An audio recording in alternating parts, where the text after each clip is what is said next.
I was supposed to die on the I-95 highway today. My husband Dante loosened the brake lines on my Mercedes so he could collect a $5 million life insurance policy. He told his mistress it would be a closed casket, and then he laughed. He did not know two things. First, I have a dashcam that records audio inside the garage. And second, the car he tampered with was not mine. It was the one I lent to his mother. Before I tell you how I turned his murder plot into his worst nightmare, let me know where you are watching from in the comments below. Hit like and subscribe if you have ever had to outsmart a family that tried to destroy you. My name is Tiana Ross, and at 34 years old, I am one of the most sought-after forensic accountants in Washington, D.C. My job is to find the truth buried in numbers, to track hidden assets for Fortune 500 companies, and to expose fraud that others miss. I am precise, I am logical, and I never let emotion cloud my judgment. But nothing could have prepared me for the audit I was about to perform on my own life. It was 2 in the afternoon on a Tuesday. I had come home early because I left a critical case file on my desk.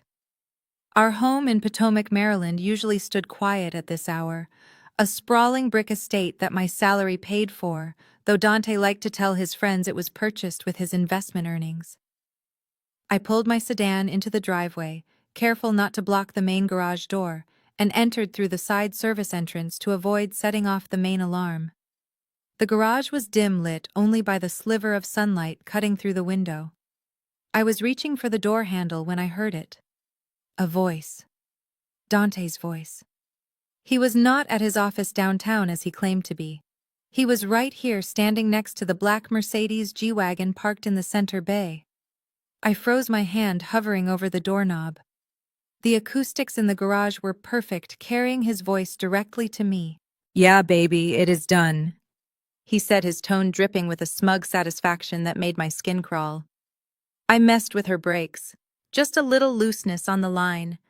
She drives like a maniac on the Beltway anyway. When she hits the brakes at 70 miles per hour, she is going to lose control. It will look like a tragic accident. I stopped breathing.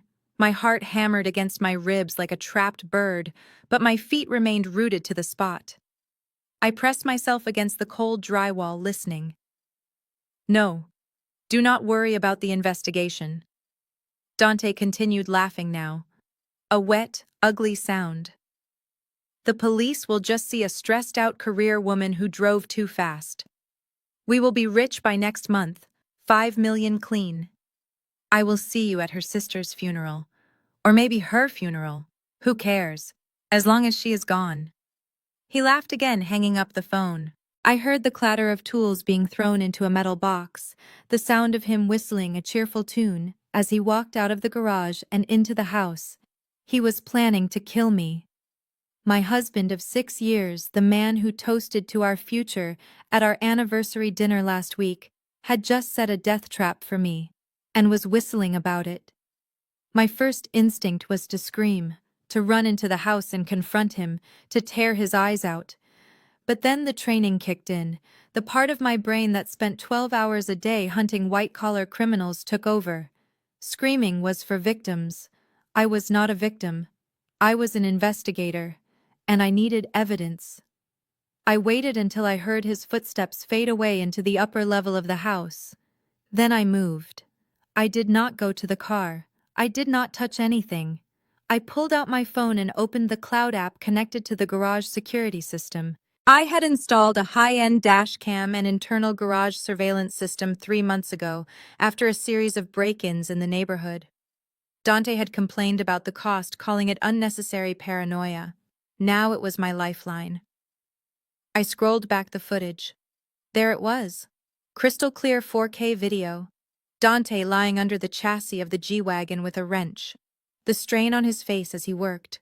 The moment he stood up, wiped grease on his jeans, and made the call. The microphone picked up every word of his confession. I hit save. Then I backed it up to 3 different secure servers. I stood there in the dark garage staring at the G-Wagon. It was a beautiful machine, a symbol of the success I had built from nothing. Dante loved to drive it to his golf games, pretending he was the big shot who paid the lease. But today he had turned it into a weapon. And then the realization hit me, a cold hard fact that turned my fear into a dark twisted amusement. Darius had tampered with the G-Wagon, but the G-Wagon was not my car today. My mother-in-law Joyce had called me at 6 a.m. this morning. She was a woman who believed the world owed her a living because she had birthed a son. She had a tea party with her church group in Silver Spring, and her Lexus was in the shop. She had demanded not asked to borrow the G-Wagon because she wanted to show up in style. She wanted to make the other deacons' wives jealous. I had agreed just to shut her up. I had left the keys on the counter and taken the sedan to work. Dante had slept in until 10. He did not know his mother had come by and swapped the cars while he was snoring. He assumed the black SUV in the garage was mine. He thought he was sabotaging his wife. Instead, he had just tried to murder his own mother. I looked at the G-Wagon. If I did nothing, Joyce would get in that car, drive onto the highway, and potentially die. As much as I despised the woman, as much as she had belittled me for years, calling me classless and money-hungry, I was not a killer. But I was not going to save her by warning her either. If I told her, she would run to Dante. She would warn him. She would help him cover it up, because in her eyes her son could do no wrong. No. I needed to be smarter. I needed to control the narrative. I pulled out my phone again and dialed a number I knew by heart, the private towing company I used for the firm's fleet. "This is Tiana Ross," I said, my voice steady and professional. "I need an immediate tow at my residence." "Yes, the G-Wagon. It is having a sensor malfunction. It is dangerous to drive. Do not start the engine. Put it on a flatbed." "And where would you like us to take it, Ms. Ross?" the dispatcher asked. "The dealership." I paused. I looked at the car, then at the door leading to the house where my husband was likely pouring himself a drink to celebrate my impending death. "No," I said. "Take it to this address in Silver Spring." I gave them Joyce's address. "Drop it right in her driveway. Block her in if you have to. And tell her the car's computer system locked up and I sent it back to her for safekeeping until I could get a mechanic out there." "But ma'am," the dispatcher said, confused. "Why send a broken car to another residential address? Just do it," I ordered. "Put it on her front lawn. Make sure all the neighbors see it." I hung up. I did not go into the house to get my file. I walked back out the side door, got into my sedan, and backed out of the driveway silently. As I drove away, I watched the house in my rearview mirror. It looked peaceful. It looked perfect. But inside there was a man waiting for a phone call that would tell him his wife was dead. He was going to get a phone call, all right, but it was not going to be from the police. It was going to be from his mother screaming that I had dumped a broken car on her lawn. And when Dante realized which car was broken and who had been scheduled to drive it, the panic would set in. I merged onto the highway, the same highway he intended for me to die on. I turned on the radio and let the music wash over me. The game had officially begun. He wanted a funeral. I would give him one, but I was going to make sure he was the only one burying his life. I checked my watch. The tow truck would be there in 20 minutes. Dante's nightmare was just beginning. The tow truck driver dropped my black Mercedes G-Wagon right in the center of my mother-in-law's manicured zoysia grass. It landed with a heavy mechanical thud that seemed to shake the foundation of the modest split-level house in Silver Spring. I pulled up in my sedan just in time to see Joyce marching out of her front door, wearing her Sunday best, and a look of absolute horror. She was clutching her pearls as if the sight of a luxury SUV on her lawn was a personal assault on her dignity. The neighbors, a collection of retired government workers and nosy housewives, were already peeking through their blinds. To Joyce, this was a fate worse than death. To me, it was the opening move of a chess game I had already won. I stepped out of my car, smoothing my blazer. I walked toward her with a practiced expression of concern. Joyce did not wait for me to speak. She pointed a trembling finger at the vehicle, her face flushing a deep, angry purple. "Tiana, what is the meaning of this? You have ruined my lawn. The Hendersons are watching. Do you know how embarrassing this is?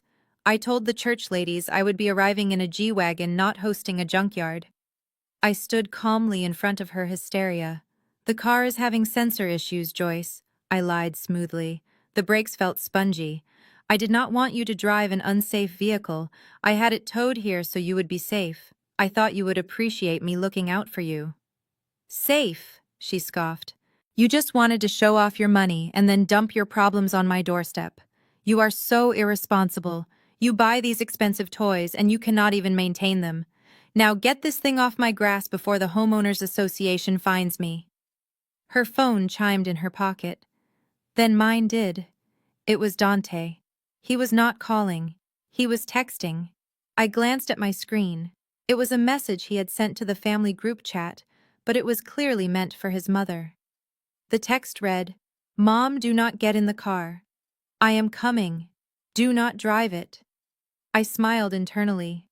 The panic had set in. He had realized that the target of his sabotage had shifted. He wasn't worried about his mother's safety. He was worried about a vehicular manslaughter charge that wouldn't pay out a life insurance policy. He was worried about the police finding a cut brake line on a car sitting in a residential neighborhood instead of a twisted wreck on the highway. 10 minutes later, the roar of an engine cut through the suburban quiet. Dante's leased BMW screeched around the corner, taking the turn way too fast. He slammed on the brakes in front of the driveway, his tires leaving black skid marks on the pavement that would surely annoy Joyce more than the SUV. He jumped out of the car before the engine had even stopped cycling down. He looked like a man who had seen a ghost. His shirt was untucked, his forehead slick with sweat, and his eyes were wild. He did not look at me. He did not look at his mother. He ran straight to the G-Wagon. He dropped to his knees in the grass, ruining his suit trousers, and peered frantically into the wheel well of the front tire. He was checking his work. He was terrified that the tow truck driver might have seen the fluid leaking, or that the cable he had loosened was dangling visibly. "Dante.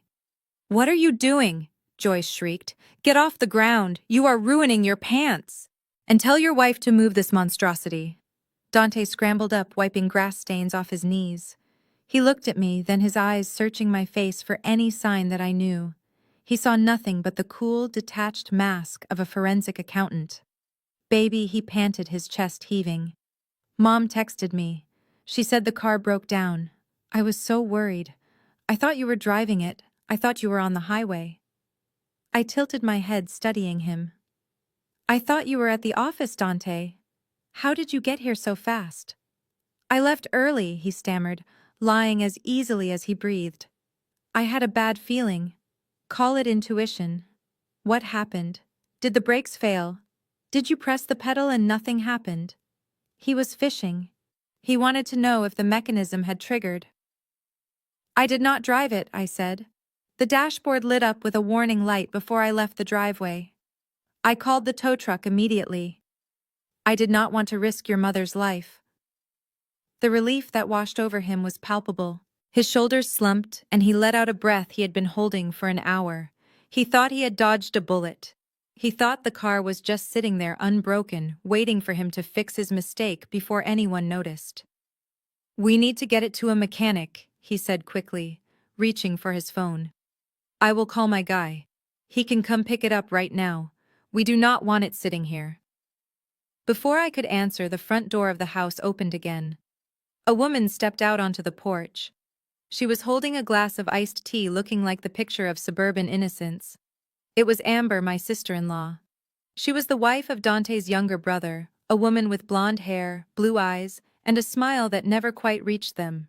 She had always treated me with a condescending sweetness, like I was a guest who had overstayed my welcome in my own family. She walked down the steps, her hips swaying slightly. She was wearing a white sundress that looked pristine against the chaos of the lawn. She walked right past me and handed the iced tea to Dante, her fingers lingering on his hand for a fraction of a second too long. "Here you go, Dante," she said, her voice soft and syrupy. "You look like you're about to have a heart attack." She turned to me, her expression shifting into a mask of faux concern. "Tiana, honestly? Joyce called me in a panic. She said you dumped a broken car on her lawn. You make so much money, yet you cannot even keep your vehicle serviced properly. You almost killed Mom today. Do you know that? If she had gotten in that car and the brakes had failed, it would have been on you. I froze. The words echoed in my mind. The brakes. I had told Joyce it was a sensor issue. I had told the tow truck driver it was a computer lockup. I had never mentioned the brakes to anyone except Dante, and that was only seconds ago. Amber had been inside the house. She couldn't have heard our conversation. How did she know it was the brakes? I looked at her. Really looked at her. I saw the way she stood next to Dante, their bodies angled toward each other like magnets. I saw the smug satisfaction in her eyes, the way she looked at me, not as a family member, but as an obstacle. And then I remembered the voice in the garage, the voice on the phone while Dante was under my car. See you at your sister's funeral. It wasn't a random mistress. It wasn't a stranger. It was Amber. The realization hit me with the force of a physical blow, but I did not flinch. My mind raced, connecting the dots I had missed for years.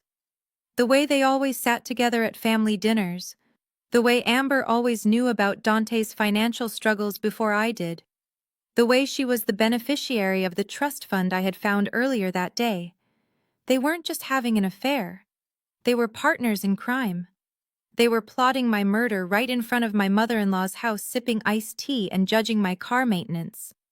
I looked at Dante. He was drinking the tea, watching Amber with a look that was a mixture of lust and fear. He looked back at me, and for a second his eyes flickered to Amber and back. A silent communication. A check-in. Is she buying it? Are we safe? I smiled. It was the coldest smile I had ever worn. You are right, Amber, I said, my voice steady. It was very careless of me. I should be more careful with my assets. You never know when something might snap. I pulled my keys out of my purse. Dante, why don't you handle the car? I said. I have to get back to the office. I have a very big case I am working on. It involves a lot of hidden assets and insurance fraud. I need to make sure I catch the bad guys before they get away. Dante paled. Amber's smile faltered for just a second. I walked back to my sedan, feeling their eyes on my back. They thought they were the hunters. They thought I was the clueless wife who had just gotten lucky with a tow truck. They had no idea that I had just identified the accomplices, the motive, and the method. I got into my car and locked the doors. As I drove away, I looked in the rearview mirror. Dante and Amber were standing over the G-Wagon heads, close together, whispering frantically. Joyce was yelling at the neighbors to stop staring. They were a team, a deadly, incompetent, greedy team. And I was going to tear them apart piece by piece. I didn't need the police yet. I needed to let them think they were safe. I needed to let them make the next move. Because now I knew exactly who I was fighting, and I knew exactly how to hurt them. The funeral they wanted was coming, but it wasn't going to be mine. I drove straight to my office in downtown Washington, D.C., my hands gripping the steering wheel so tightly my knuckles turned white. The city was bustling with lobbyists and tourists, everyone moving with a purpose, oblivious to the fact that I was a woman who had just survived an assassination attempt by her own husband. I needed to be in my element. I needed the cold, hard logic of numbers, because the emotional reality of my life was too chaotic to process. My office was on the 20th floor, a glass fortress, where I hunted financial predators for a living. I walked past the receptionist, ignoring her friendly wave, and locked the door to my suite. I sat down at my desk, the leather chair offering a familiar comfort, and woke up my monitors. I was not Tiana the wife anymore. I was Tiana the investigator, and my target was Dante Ross. I started by running a comprehensive asset search on myself. It sounds paranoid, but in my line of work we learn that identity theft often starts at home. I typed in my social security number and waited as the proprietary software scanned national databases, banking institutions, and insurance registries. The screen populated with the usual suspects: my mortgage, my retirement accounts, the car lease. But then a red flag appeared in the insurance sector. A new line item active as of 3 months ago. It was a term life insurance policy issued by a subsidiary of a major conglomerate. The coverage amount was staggering: $5 million. I clicked on the details, my breath catching in my throat. The policy had been opened, electronically signed with a digital signature that matched mine perfectly. But I had never seen this document in my life. I looked at the medical waiver section. It claimed I had undergone a physical exam in April. In April, I was in London auditing a tech firm. The entire policy was a fabrication, a meticulous forgery designed to pay out a fortune the moment my heart stopped beating. I scrolled down to the beneficiary line. I expected to see Dante's name. He was arrogant, but surely he was not stupid enough to list himself directly on a fraudulent policy he intended to cash in after a suspicious accident. The field did not list a person, it listed a trust. The Future Legacy Trust. It sounded noble, the kind of name you give a college fund or a charity. I copied the tax identification number of the trust and ran it through the corporate registry database. The system churned for a few seconds before spitting out the articles of incorporation. The trust was registered in Delaware, a haven for corporate anonymity, but the trustee had to provide a physical address for legal correspondence. I looked at the address. It was a P.O. box in Silver Spring. I cross-referenced the box rental agreement. The name on the account was not Dante. It was Amber.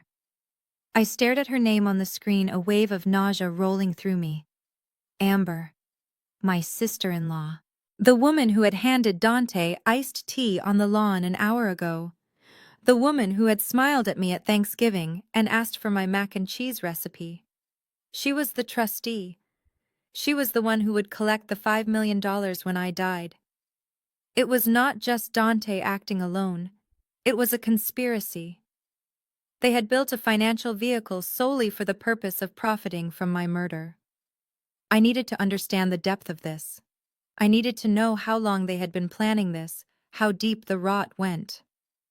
I opened a different folder on my secure drive. Last year, Amber had asked me to help her with an IRS audit. She claimed she had made some mistakes with her small event planning business and was terrified of the government. I had helped her pro bono because that is what family does. I still had copies of her bank statements and credit card bills from the last 3 years. I pulled them up, placing them side by side with Dante's credit card statements, which I had access to because I paid the bills. I started looking for patterns. It did not take long.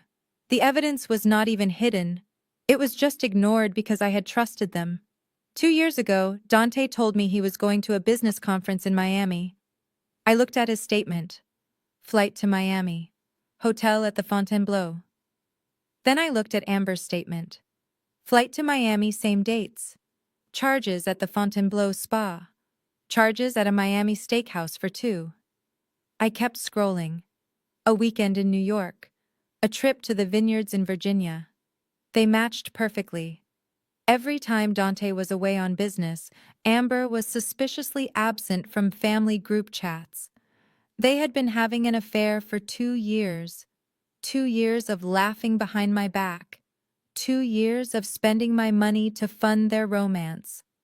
I thought about Dante. He always talked about being the man of the house, about traditional values. He hated that I earned 3 times his salary. He hated that the house was in my name. He would make snide comments at parties about how I was married to my job, how I was cold and unfeeling. It was projection. He felt small next to me, so he found someone who made him feel big. Amber. She was needy, she was chaotic, and she looked up to him. Or at least she pretended to. She played the damsel and he played the hero, and together they had decided that the only thing standing between them and a fairy tale ending was me. I looked at the insurance policy again. $5 million. That was the price of my life. That was what I was worth to them. Not a wife, not a sister, but a payday. My hand hovered over the phone. I could call the police right now. I had the recording of Dante in the garage. I had the fraudulent insurance policy. I had the motive. They would be arrested by dinner time. But an arrest was not enough. If I went to the police now, they would lawyer up. They would claim it was a misunderstanding. Dante would say he was just venting on the phone. Amber would say the trust was for legitimate purposes. They might get a plea deal. They might get away with a slap on the wrist. No, I wanted them to suffer. I wanted to catch them in the act of trying to kill me again. I wanted to destroy them so thoroughly that they would never crawl out of the hole I was about to dig for them. I needed to force their hand. They were panicked because the break line plan had failed. They were desperate. And desperate people make mistakes when they think the clock is ticking. I opened my email client and created a new account. I used a domain spoofer to make it look like it was coming directly from the underwriting department of the insurance company. I drafted a message addressed to Dante Ross. I made it official, cold, and terrifying. Dear Mr. Ross, regarding policy number 4920, we are finalizing the underwriting process. However, due to the high value of the coverage, our compliance department requires a secondary medical verification for the insured, Tiana Ross. Please have the insured present herself at our approved medical facility within 24 hours for a vitals check. Failure to complete this step will result in the immediate cancellation of the policy and a flagging of your account for potential fraud review. I read it over. It was perfect. It gave them a deadline. 24 hours. If I was still alive in 24 hours, the policy would be cancelled, and they would be investigated for fraud. They needed me dead before that email deadline expired. They needed the payout to be locked in. I hit send. I watched the progress bar as the email flew through the digital ether, landing in Dante's inbox. I leaned back in my chair, the leather creaking in the silent office. I imagined him reading it. I imagined the color draining from his face. He would call Amber. They would scream. They would cry. And then they would decide that they had to act tonight. They would have to try again. I was counting on it. I checked my watch. It was 4 in the afternoon. The sun was starting to set over the city, casting long shadows across my office. I was not going home to a husband. I was going home to a war zone. I packed up my laptop and the hard drive containing the evidence. I stood up and smoothed my skirt. I felt a strange sense of calm. The heartbreak was gone, burned away by the white-hot clarity of survival. They wanted a tragedy. I was going to give them a thriller. And I was the only one who had read the script. I walked out of my office, locked the door, and headed for the elevator. It was time to go home and play the loving wife one last time. I walked through the front door of my own house, knowing I was walking onto a stage. The air inside was thick, heavy with the scent of roasted rosemary chicken and the metallic tang of fear. It was 7 in the evening. 3 hours had passed since I sent the fake email from the insurance company, warning Dante that the $5 million policy would be cancelled if I did not appear for a medical exam within 24 hours. I knew exactly what was running through his mind. The clock was ticking. He had a deadline, a desperate need for cash, and a wife who was inconveniently still breathing. I found them in the dining room. It was a scene of domestic normalcy that felt grotesque given what I knew. My mother-in-law Joyce was sitting at the head of the table, criticizing the place setting. Amber was playing the role of the helpful sister-in-law, pouring wine into crystal goblets, with a hand that shook ever so slightly. And Dante was pacing his eyes, darting to his phone every few seconds. When he saw me, he stopped. He forced a smile that looked like a rictus of pain. "You are home late, Tiana," he said, his voice tight. "We were worried. We thought maybe you had car trouble." I looked at him, searching for any trace of the man I had married, but all I saw was a stranger who viewed me as a walking ATM. "I am fine, Dante," I said, setting my purse down. "Just wrapping up some fraud cases. You know how it is. People always think they can get away with hiding the truth, but the numbers always tell on them." Amber flinched, spilling a few drops of red wine onto the white tablecloth. She grabbed a napkin and dabbed at it frantically, her face pale. "Sit down," Tiana Joyce commanded, pointing to my chair. "We waited for you. Though honestly, after the stunt you pulled today with the car, I am surprised you showed your face. My neighbors are still talking about that tow truck." It was humiliating. I took my seat. I unfolded my napkin and placed it on my lap with deliberate, slow movements. I looked at the food. Roasted chicken, potatoes, asparagus. It looked delicious. It looked like a last meal. "I am sorry about the car, Joyce. I said, my voice smooth. I just wanted to make sure you were safe. Safe? Dante snapped, slamming his hand down on the table. The silverware jumped. You call that safe? You neglected the maintenance on $100,000 vehicle, Tiana. You almost killed my mother. If she had gotten on the highway with a sensor malfunction, she could have crashed. You are so wrapped up in your career, so obsessed with chasing criminals, that you forgot to take care of your own family. You are selfish. He was projecting. He was taking his own sin, his attempted matricide, and painting it onto me. It was a classic gaslighting tactic, designed to make me defensive, to make me doubt my own reality. But I did not doubt anything. I had the video footage in my cloud drive. You are right, Dante, I said, picking up my knife and fork. I have been distracted. Amber chimed in, her voice syrupy and poisonous. Well, luckily, family steps up when you fall short, Tiana. After you left, I called a friend of mine. He is a mechanic. He is going to swing by Joyce's house tonight to pick up the G-Wagon. He offered to fix it off the books real cheap. We need to get that car out of sight before it causes any more embarrassment. I chewed a piece of chicken slowly. So that was their plan. Amber was going to have an accomplice remove the car, replace the cut brake line, and erase the evidence of Dante's handiwork. They were trying to scrub the crime scene before anyone looked too closely. That is so thoughtful of you, Amber, I said, swallowing. But you can tell your friend not to bother. The table went quiet. Dante stopped chewing. Amber froze with her glass halfway to her mouth. What do you mean? Dante asked, his eyes narrowing. I took a sip of water. Well, I got to thinking about what you said, Dante. About how I am usually so precise with maintenance. And you are right. I am. I checked the service logs at the office. That G-Wagon was serviced 2 weeks ago. The brakes were in perfect condition. The sensors were green. I looked around the table. Joyce was frowning, confused. Dante and Amber were staring at me like I was a bomb that had just started ticking. It is very strange for a car to have a catastrophic failure 2 weeks after a full service. I continued, cutting another piece of chicken. In my line of work, we do not believe in coincidences. We believe in patterns. And this pattern looked suspicious. Suspicious how Amber squeaked. Sabotage, I said. The word hung in the air, heavy and dangerous. I suspect someone tampered with the vehicle. Maybe a disgruntled employee I fired. Maybe someone I am investigating. I have made a lot of enemies, you know. Dante let out a laugh that sounded like a bark. That is paranoid, Tiana. You are watching too many movies. It is just a broken car. Let Amber's guy fix it. I shook my head. No, I cannot do that. If someone is targeting me, I need to know. So I called a favor. I leaned forward, lowering my voice.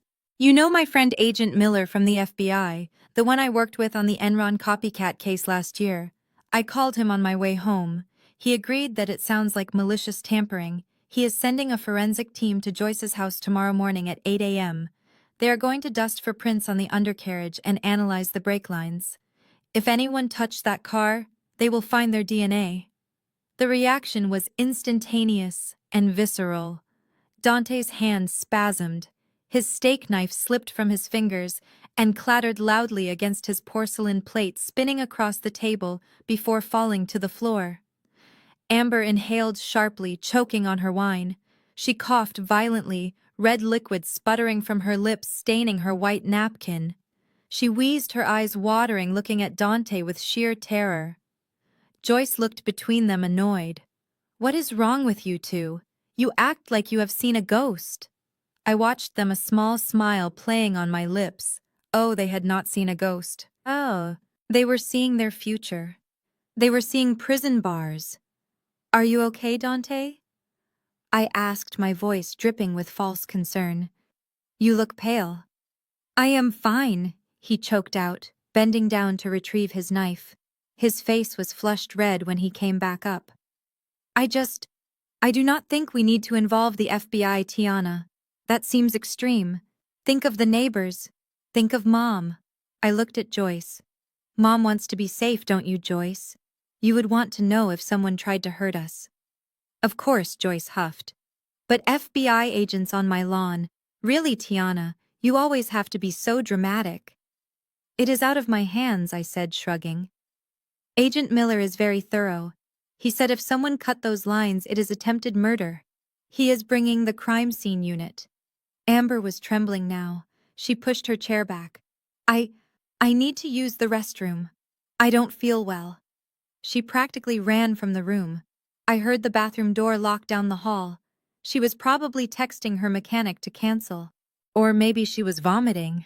Either way, the message was received. Dante stared at me. For the first time, I saw the calculation in his eyes. He realized that the car was a dead end. The evidence was still on it, and the FBI was coming in the morning. He had 12 hours before the sun came up, and the agents arrived. And he had less than 20 hours before the insurance policy deadline expired. He looked at his watch. Then he looked at the hallway where Amber had disappeared. He was cornered. He was desperate. And a desperate man does not back down. He doubles down. I wiped my mouth with my napkin and stood up. Dinner was delicious, I said. I'm going to go pack a bag. I have an early day tomorrow with the agents. You are leaving? Dante asked, his voice sharp. No, I am just going upstairs, I said. Why? Did you have plans? He stood up too, forcing a smile that looked like a snarl. Actually, yes. Amber and I were talking before you got here. We think we have all been under too much stress. The car, the work, everything. We thought, maybe we should get away tonight. Just for the weekend. Get away? I asked, feigning innocence. Yes, he said, gaining confidence. My cousin has a cabin up near Deep Creek Lake. It is secluded. Quiet. We could drive up tonight, just the three of us. Amber, me, and you. We can leave Mom here. We can hash everything out. Relax. Forget about the FBI until Monday. I looked at him. He was inviting me to a secluded cabin in the woods in the middle of the night. It was the most obvious trap in history. He was pivoting. Plan A had failed. Plan B was a direct assault. He needed me isolated. He needed me away from cameras, neighbors, and tow trucks. I hesitated, pretending to consider it. I watched his eyes. He was pleading with me silently to say yes, like a spider inviting a fly into the web. A weekend away, I mused. That does sound nice.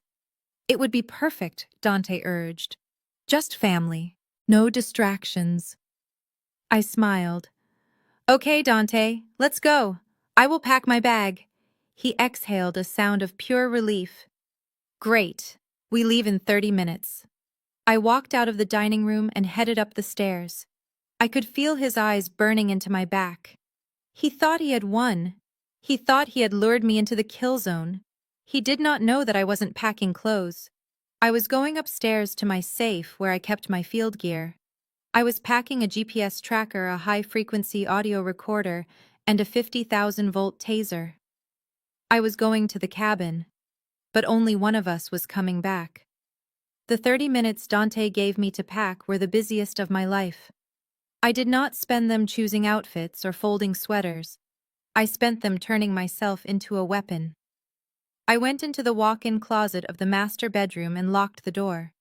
Behind a row of winter coats, I had a wall safe installed 3 years ago. Dante thought it held my grandmother's jewelry and our passports. He did not know that the bottom shelf contained the tools of my trade and the insurance policy I kept for my own safety. I spun the dial, the tumblers clicking into place with a satisfying heavy sound. Inside the steel box was cool to the touch. I bypassed the velvet jewelry cases and reached for the black tactical pouch in the back. I unzipped it. Inside lay a high-voltage taser, fully charged, its prongs looking vicious in the dim light. I checked the battery indicator. Green. Good.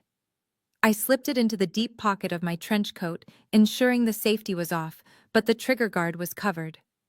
Next, I took out a small magnetic GPS tracker. I synced it to my cloud account on my phone, setting it to broadcast my location to a secure server every 30 seconds. If I went offline, an automated email would be sent to the contact I had at the FBI, containing my last known coordinates and the video file from the garage. Finally, I grabbed a digital voice recorder the size of a pack of gum and taped it to the inside of my blouse, right over my heart. It would capture every lie, every threat, and every confession. I threw a few random clothes into a duffel bag to make it look convincing. As I zipped the bag shut, I caught my reflection in the full-length mirror. I was wearing a wool coat, dark jeans, and sturdy boots. I did not look like a wife going on a romantic getaway. I looked like someone prepared for a funeral. I just had to make sure it wasn't mine. When I walked downstairs, Dante and Amber were waiting by the front door. They had changed clothes too. Dante was wearing a heavy parka and work boots that looked brand new, as if he had bought them specifically for digging a hole. Amber was wearing a tracksuit and sneakers, her hair pulled back in a tight ponytail. They looked like they were ready to work, not relax. "Ready?" Dante asked, his voice too loud in the quiet hallway. He reached for my bag. "Here, let me take that for you." I held onto the strap. "I have got it," I said. "It is light." We walked out to Dante's BMW SUV. It was a lease he could barely afford, a symbol of the status he desperately craved but refused to earn. He popped the trunk, and I saw a shovel and a bag of lime tucked into the corner, hastily covered by a blanket. My heart did not race. It slowed down. It was the calm of confirmation. They were not just planning an accident anymore. They were planning a disposal. I climbed into the back seat. Amber sat in the front passenger seat, claiming her place next to my husband. It was a power move, a subtle way of showing me she was the priority. I did not fight it. The back seat gave me the best vantage point. I could see both of their faces in the rearview mirror. I could see Dante's eyes darting back and forth, checking the road, checking me. I could see the tension in Amber's shoulders. Dante started the engine and we pulled out of the driveway. The neighborhood was dark, the streetlights casting long, distorted shadows across the road. We hit the highway, heading west toward the mountains. The city lights faded behind us, replaced by the encroaching darkness of the Maryland countryside. For the first 20 minutes, no one spoke. The silence was thick, suffocating. Then Amber turned on the radio. Low bass thumped through the speakers, a stark contrast to the grim reality of our journey. She turned to Dante and started speaking.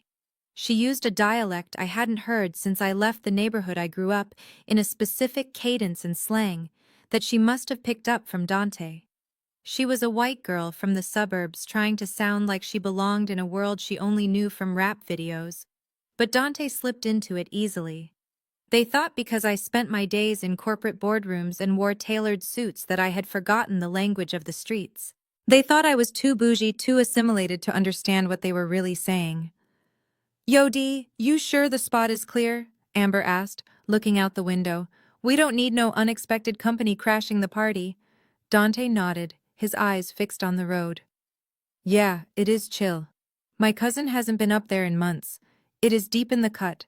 No cell towers, no cameras, just us and the trees. We can handle the business and be back before the feds even wake up." Handle the business. That was not code for a family meeting. Amber laughed, a nervous, high-pitched sound. "Good, because I am trying to cash out, you feel me? I am tired of waiting. We gotta drop this weight so we can fly." "Drop the weight." I was the weight. I was the anchor holding them back from the $5 million. Dante glanced at me in the mirror. His eyes were cold, devoid of any recognition. He did not see his wife. He saw a liability. "Do not worry, baby," he said to her, ignoring my presence entirely.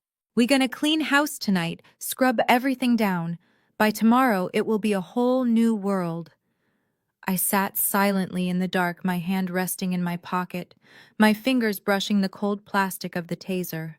They were discussing my murder right in front of me, assuming my education had made me deaf to their intent. They thought I was soft. They thought money and success had made me weak. They did not know that I had clawed my way out of poverty long before I met Dante. They did not know that the instinct to survive was the only thing I had never compromised. We drove for 2 hours. The highway turned into a two-lane road, which turned into a gravel track winding up into the dense forest surrounding Deep Creek Lake. The trees pressed in on both sides of the car, forming a tunnel of black branches that blocked out the moon. There were no other cars, no streetlights, just the high beams of the BMW cutting through the mist. The car began to slow down. The engine sputtered, a noise that sounded remarkably staged.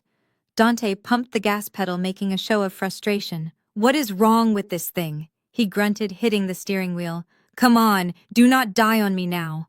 The car jerked once, twice, and then rolled to a stop in the middle of a clearing. The headlights cut out, plunging us into total darkness. The only sound was the ticking of the cooling engine and the wind howling through the trees. Amber turned around in her seat, her face a pale oval in the gloom. "Oh no, Dante. Are we stuck?" Dante sighed heavily. "I think the alternator died. Or maybe we stuck in some mud. I cannot get it to turn over." He unbuckled his seatbelt and turned to look at me.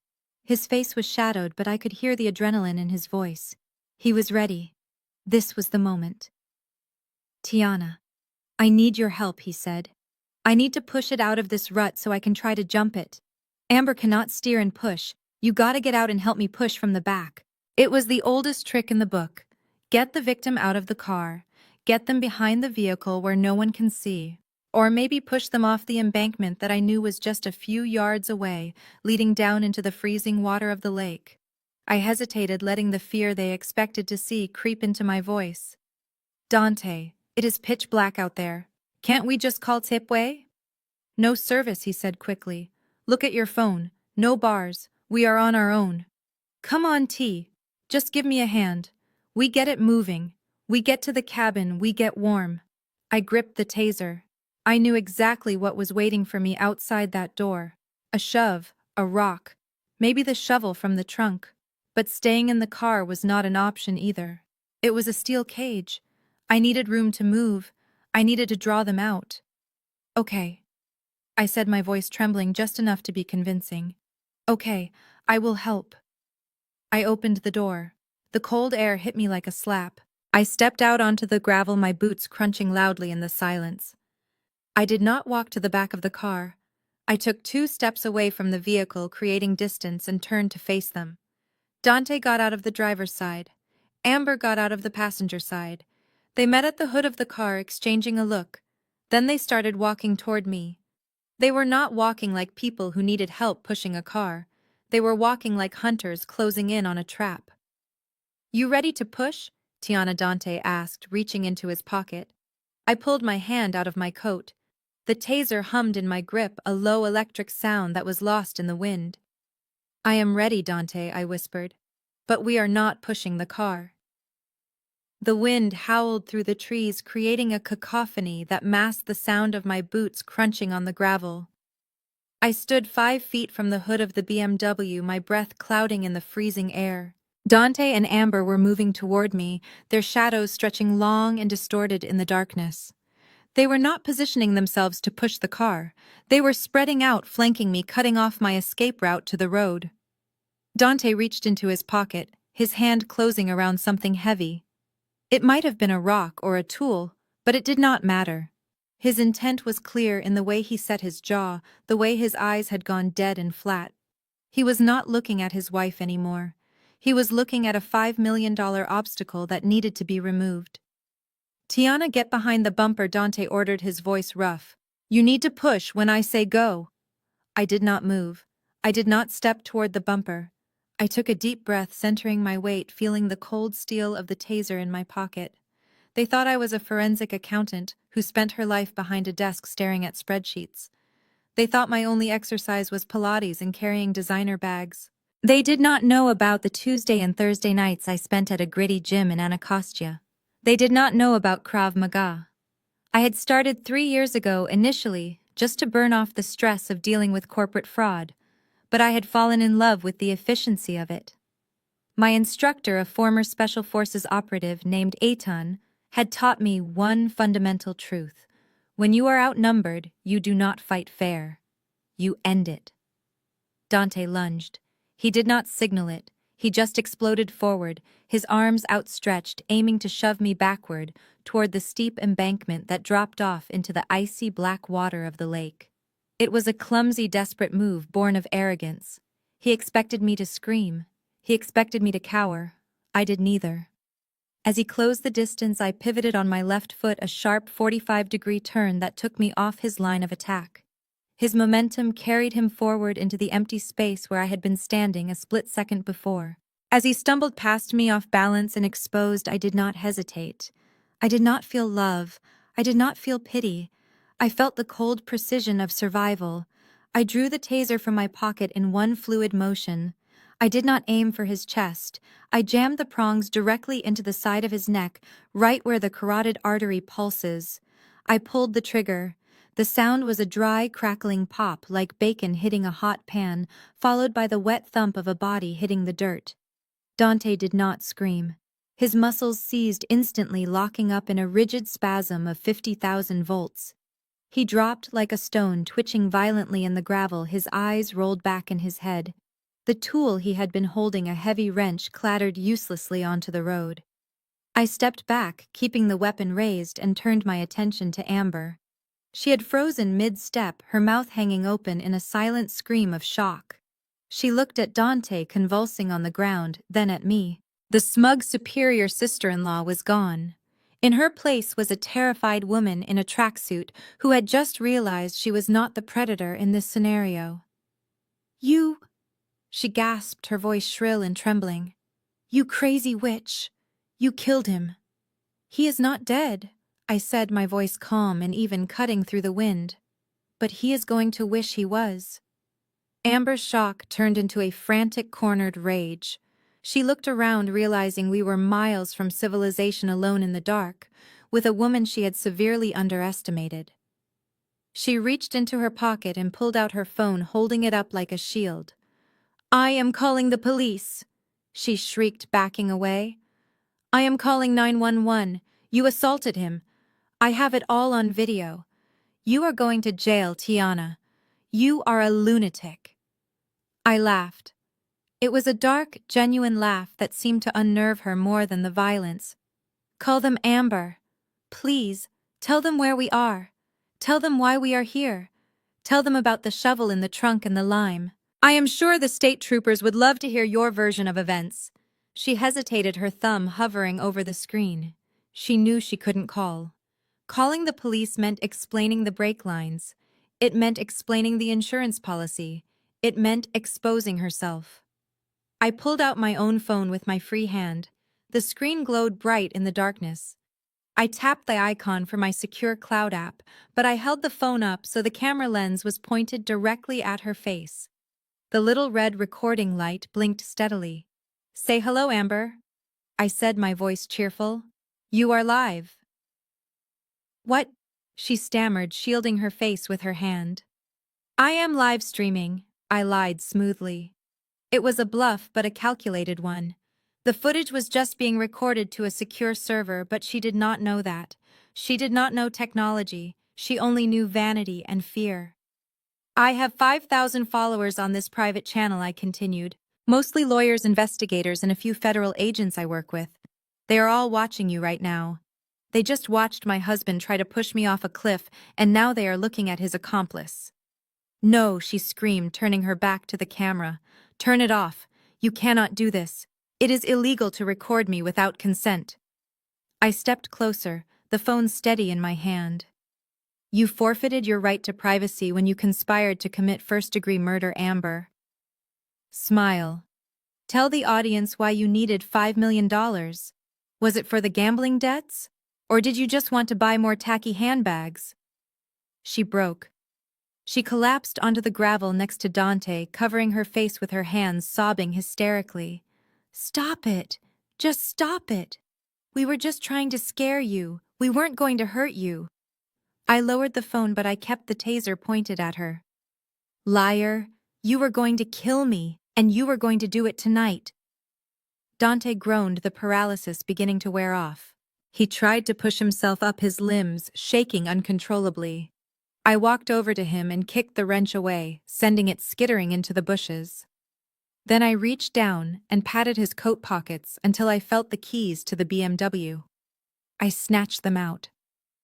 "Where are you going?" he croaked, his voice slurred and weak. "I am going home, Dante," I said. "I have a warm bed and a morning meeting with the FBI. You two have a long night ahead of you." I walked to the driver's side of the SUV. Amber scrambled up, realizing what was happening. "You cannot leave us here," she wailed, running toward the car. "It is freezing. We will die out here. It is 10 miles to the main road. Tiana, please." I opened the door and climbed into the warm leather seat. I looked at her through the open window. She was shivering, her tracksuit offering no protection against the dropping temperature. "You wanted a hiking trip, Amber," I said coldly. "Start walking. The exercise will do you good. Maybe you can use the time to get your story straight for the detectives." "But Dante," she cried, pointing at him. "He cannot walk. He needs a doctor. He needs a lawyer," I corrected. "And so do you." I hit the lock button. The sound of the bolt sliding home was the sweetest thing I had heard all day. I started the engine. The headlights cut through the darkness, illuminating the pathetic tableau of my husband crawling in the dirt and his mistress weeping with her hands on the window. I put the car in reverse. I did not look back. I navigated the gravel track with careful precision, the adrenaline slowly fading into a cold, hard resolve. I had survived. I had won the first battle. But the war was far from over. I had their car, I had their confession on tape, and I had left them in the freezing wilderness to turn on each other. As I reached the paved road and turned back toward DC, I checked the rearview mirror one last time. The forest was a wall of black. They were alone in the dark, cold, and terrified. It wasn't enough punishment for what they had planned, but it was a start.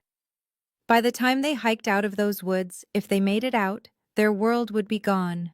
I would make sure of it. I turned up the heat in the car and drove into the night, ready to burn their lives to the ground. The morning sun was brutally cheerful, casting a golden light over the quiet streets of Silver Spring, as if nothing horrific had happened the night before. I sat in my mother-in-law's living room, sipping Earl Grey tea from a delicate china cup. Joyce sat opposite me, her face pinched with annoyance. She was still complaining about the G-Wagon on her lawn, oblivious to the fact that her son and daughter-in-law had spent the night wandering through a freezing forest. "You really must move that vehicle today," Tiana Joyce said, adjusting her silk robe. "The neighbors are starting to gossip. They think we are running a chop shop." I took a slow sip of tea. "Do not worry, Joyce. The police will be moving it shortly. It is evidence now."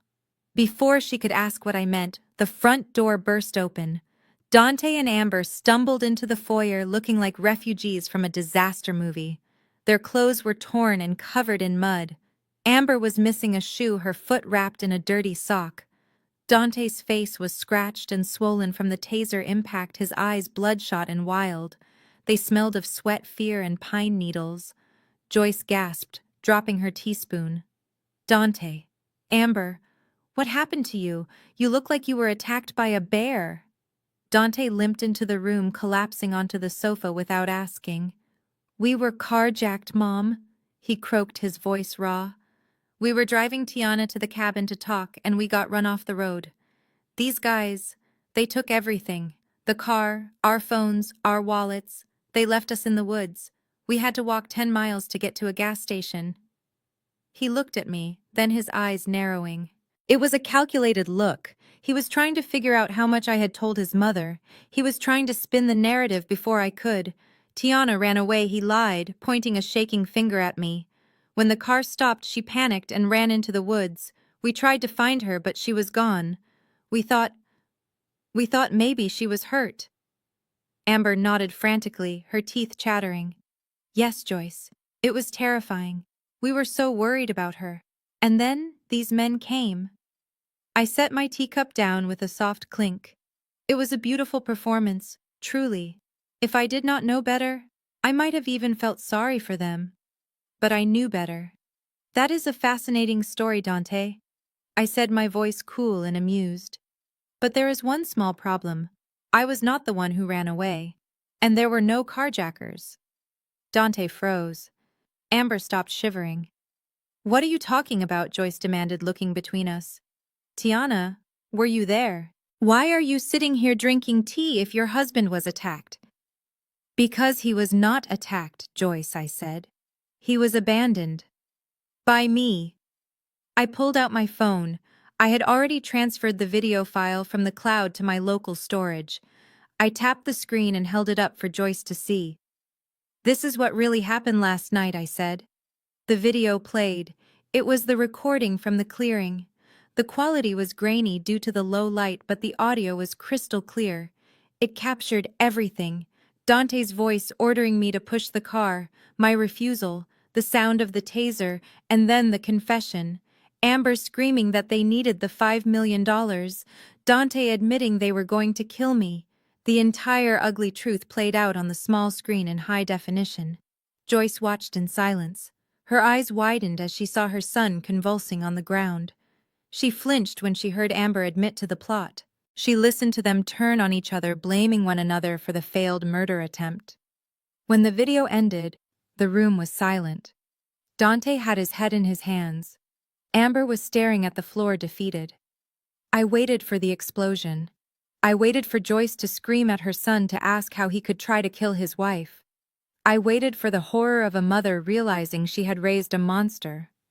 But that is not what happened. Joyce stood up slowly. She walked over to Dante and slapped him. Hard. The sound echoed through the room. "You idiot," she hissed. "Not you, murderer.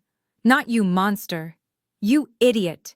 She turned to look at the screen again, pointing at Amber's pixelated face. "You let her talk you into this." Joyce spat, her voice dripping with venom.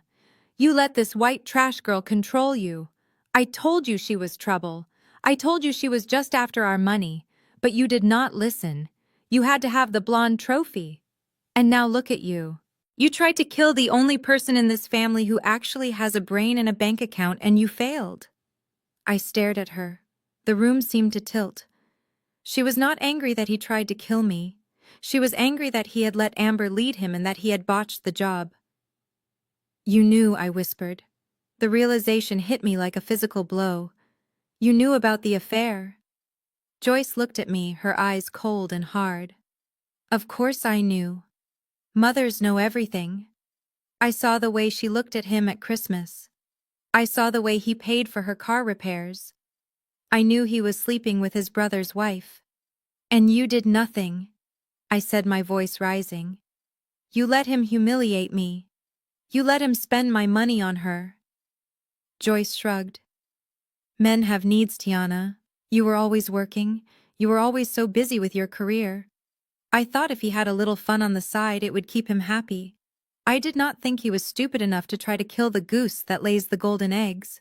She turned back to Dante, her disgust palpable. "You were supposed to be smart, Dante. You were supposed to be the head of this family. Instead, you are a puppet. You let this outsider drag you down. Why did you listen to her? Why did you let a white woman tell you how to handle your business?" It was a twisted reverse racism that I had never seen coming. Joyce did not care about morality. She cared about hierarchy. She cared about control. In her mind, Dante's sin was not murder. It was weakness. It was allowing himself to be manipulated by someone she considered beneath him. And Amber realized it too. She looked up at Joyce, her face twisting into a sneer. "Don't act like you are better than me, Joyce," Amber spat. "You were happy enough to take the gifts Dante bought you with Tiana's money. You knew where it came from. You just didn't care as long as you got your new Lexus and your church hats." "You shut your mouth!" Joyce screamed, raising her hand again. "Enough!" I shouted, slamming my hand on the coffee table. They all jumped. I stood up, looking at the three of them. The murderous husband, the conniving mistress, and the complicit mother. They were a triumvirate of rot, feeding off each other and off me. "I am done," I said, my voice shaking with rage. "I am done with all of you. You are right, Joyce. I was the goose with the golden eggs. But the goose is leaving, and she is taking the eggs with her."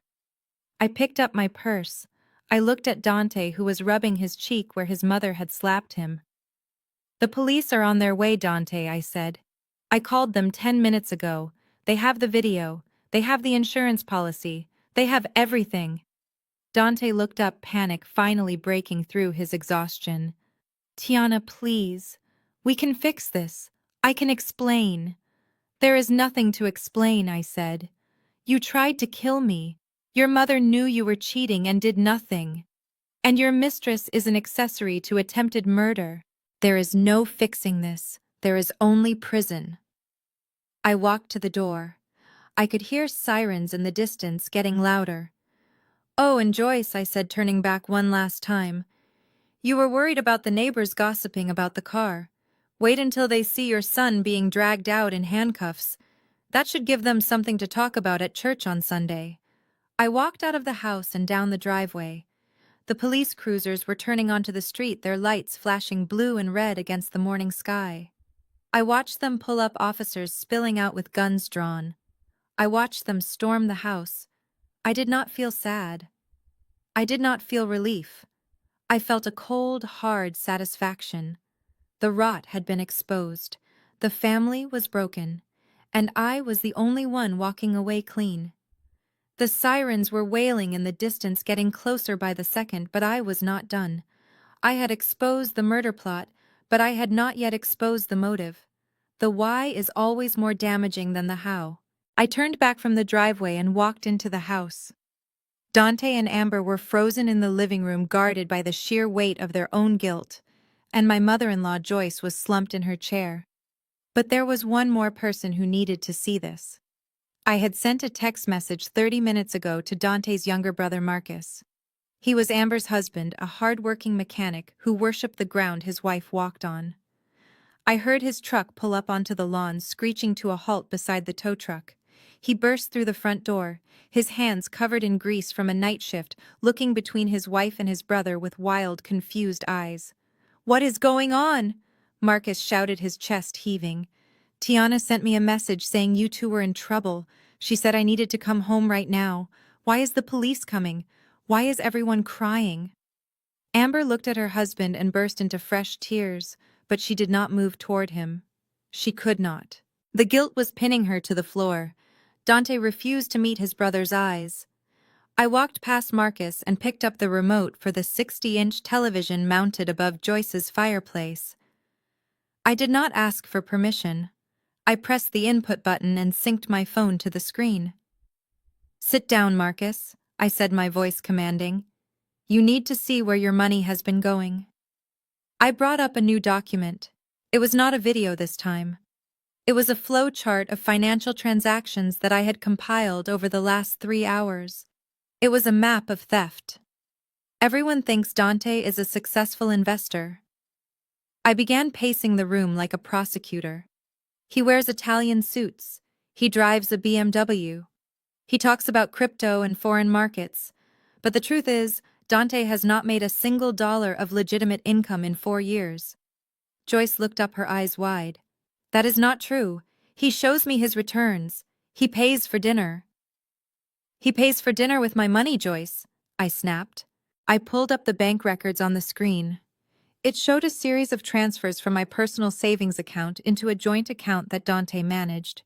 The transfers were labeled as investment seed capital. He told me he was investing this money, I explained. He told me he was building a portfolio for our retirement. But look where the money actually went. I swiped to the next slide. It was a series of wire transfers and credit card payments. "Rent for a luxury apartment in downtown Silver Spring," I read aloud. $3,000 a month. The lease is in Amber's name. Marcus looked at the screen, then at his wife. "You told me you were staying at your sister's place when we were fighting," he whispered. "You have an apartment." I continued, ignoring the interruption. Lease payments for a white Range Rover. $800 a month. Registered to Amber. Tuition for a private preschool for a child that does not exist yet. Or maybe just a way to launder cash. I turned to Marcus, too. "And here is the biggest one. $20,000 paid to a bookie in Atlantic City last month." Marcus flinched. "That was my debt," he said, his voice trembling. "I got in trouble. Dante said he took care of it. He said he paid it out of his own pocket because he is my big brother and he loves me." I shook my head. He did not pay it because he loves you, Marcus. He paid it to buy your silence. He paid it so you would be grateful to him. He paid it so you would not look too closely at why he was spending so much time with your wife. I swiped to the final slide. It was a timeline. It showed Dante's payments to Amber coinciding perfectly with the times Marcus was working double shifts at the garage. It showed hotel bookings. It showed jewelry purchases. Dante is not a businessman, I said, my voice cold. He is a leech. He has been siphoning my salary to fund his affair with your wife. He bought her that car. He rented her that apartment. He paid your gambling debt to keep you under his thumb while he slept with Amber in the bed you paid for. The silence in the room was absolute heavy with the weight of the betrayal. Marcus stood there, his grease-stained hands shaking at his sides. He looked at Dante, the brother he had idolized. He looked at Amber, the wife he had worked double shifts to support. "Is it true?" Marcus asked, his voice barely a whisper. Dante stood up, his hands raised in a pathetic gesture of surrender. "Marcus, listen to me. It is complicated. Tiana is twisting things. She is trying to divide us." Amber did not speak. She just sobbed into her hands. Marcus did not wait for an explanation. He let out a roar of pure primal rage. He lunged across the room, tackling Dante into the china cabinet.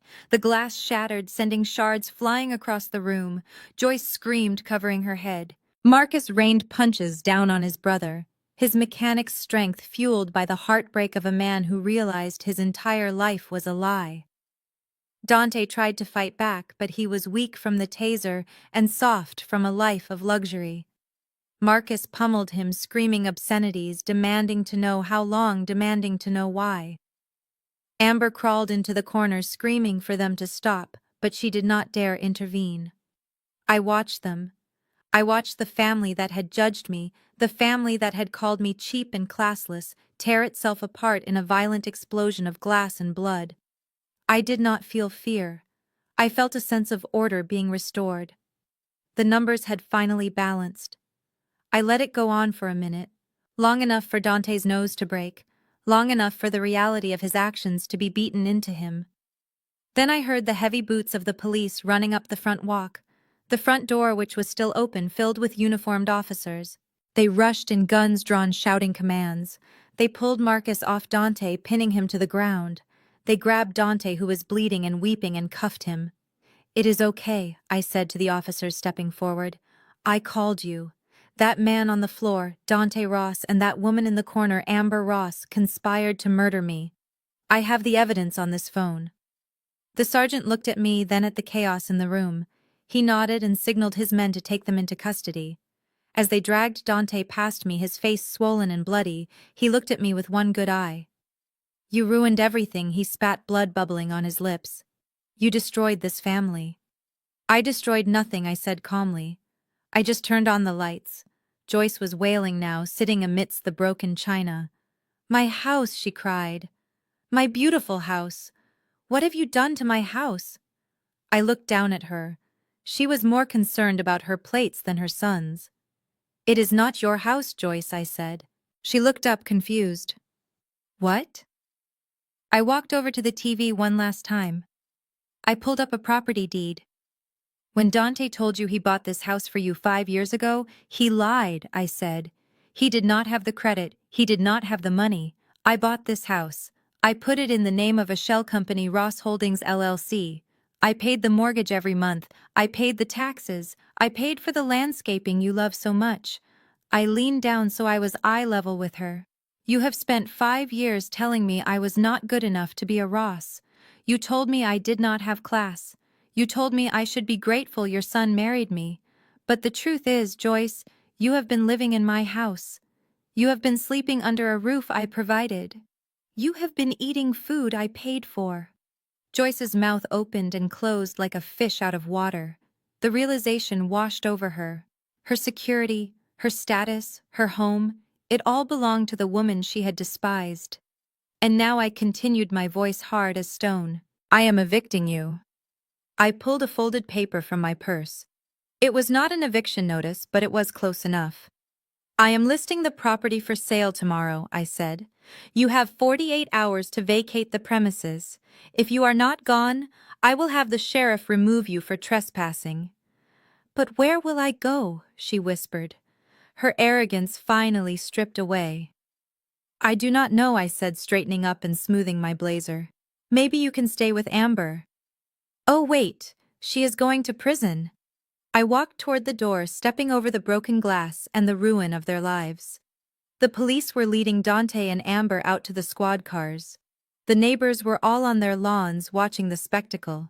I stopped at the threshold and looked back at Marcus, who was sitting on the floor, dazed but uncuffed as the police realized he was not the target. I am sorry, Marcus, I said. You are the only one who worked for a living. You deserve better. I walked out into the morning air. The sirens had stopped. The birds were singing.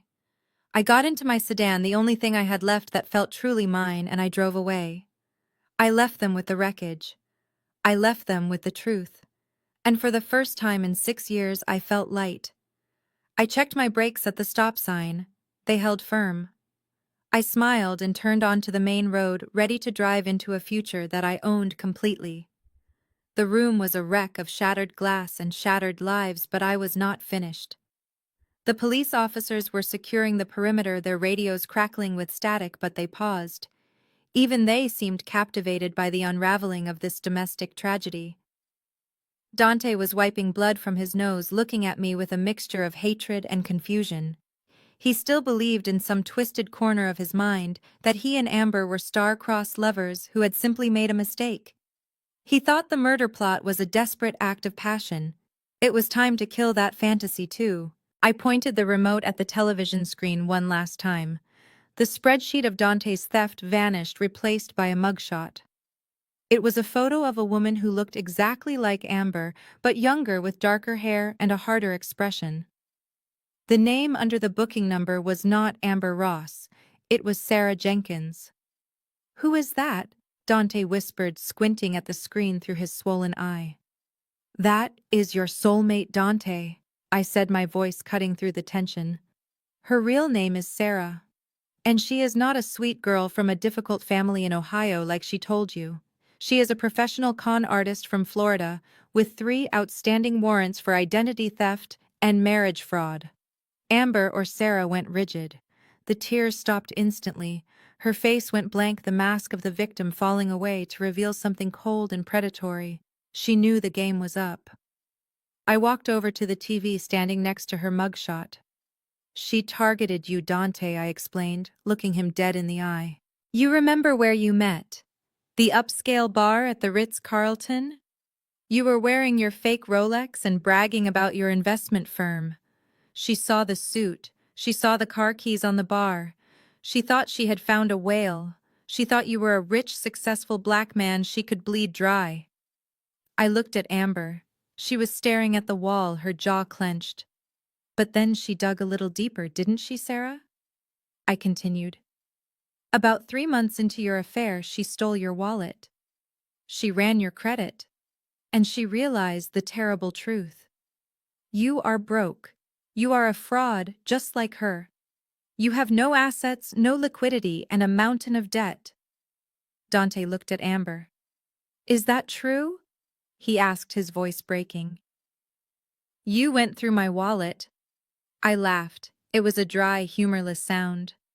"That is the least of it, Dante. When she realized you were worthless, she was going to dump you. I found the draft of the breakup text in her cloud backup. She called you a poser. But then she found out about me." I gestured to myself. "She found out you had a wife who was a forensic accountant. A wife with a 7-figure net worth. A wife with life insurance. And suddenly you were not useless anymore. You were a tool. You were the key to the vault." I stepped closer to Dante, forcing him to look at the reality of his betrayal. "She did not stay with you because she loved you, Dante. She stayed with you because she needed someone stupid enough to do her dirty work. She gaslit you. She played on your insecurities. She told you I was controlling, that I looked down on you, that you deserved to be the man of the house. She fed your ego so you would be willing to kill for her. She was never going to run away with you." Once I was dead and the money was in the trust, you would have been the next accident. Dante looked at Amber. The betrayal in his eyes was absolute. He had thrown away his marriage, his brother, and his freedom for a woman who viewed him as a disposable pawn. Tell her she is lying. Amber, Dante pleaded, sounding like a child. Tell her you love me. Amber finally turned to look at him, but the look on her face made him recoil. It was a look of pure, unadulterated disgust. Oh, grow up, Dante, she snapped. Her voice had changed. The soft feminine lilt was gone, replaced by a harsh, grating tone. Of course she is right. Look at you. You are pathetic. You really thought a woman like me would want a loser who lives off his wife's allowance. You could not even loosen a brake line correctly. You are useless. The room gasped.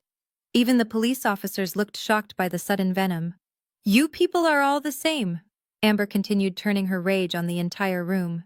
She looked at Joyce, at Marcus, at Dante. You walk around with your chips on your shoulders, desperate to prove you are important.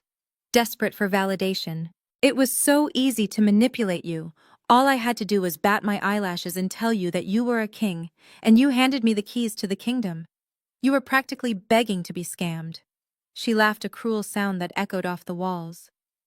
I should have known better than to work with amateurs, she sneered. I had a perfect plan. Tiana dies, the money hits the trust, and I disappear to Mexico while you idiots go to jail. But you messed it up. You are so stupid and easily led. I guess that is what I get for lowering my standards. The silence that followed was deafening. She had not just admitted to the crime. She had insulted their intelligence, their pride, and their very existence.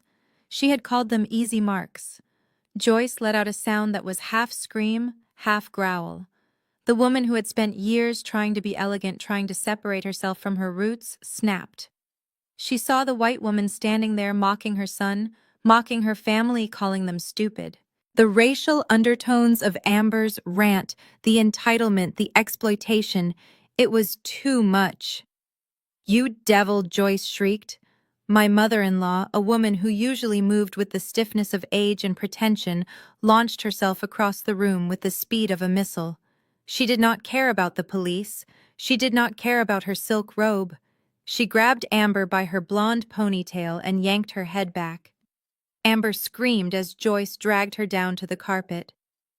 You think we are stupid, Joyce yelled, slapping Amber across the face. You think you can come into my house and use my son and call us stupid.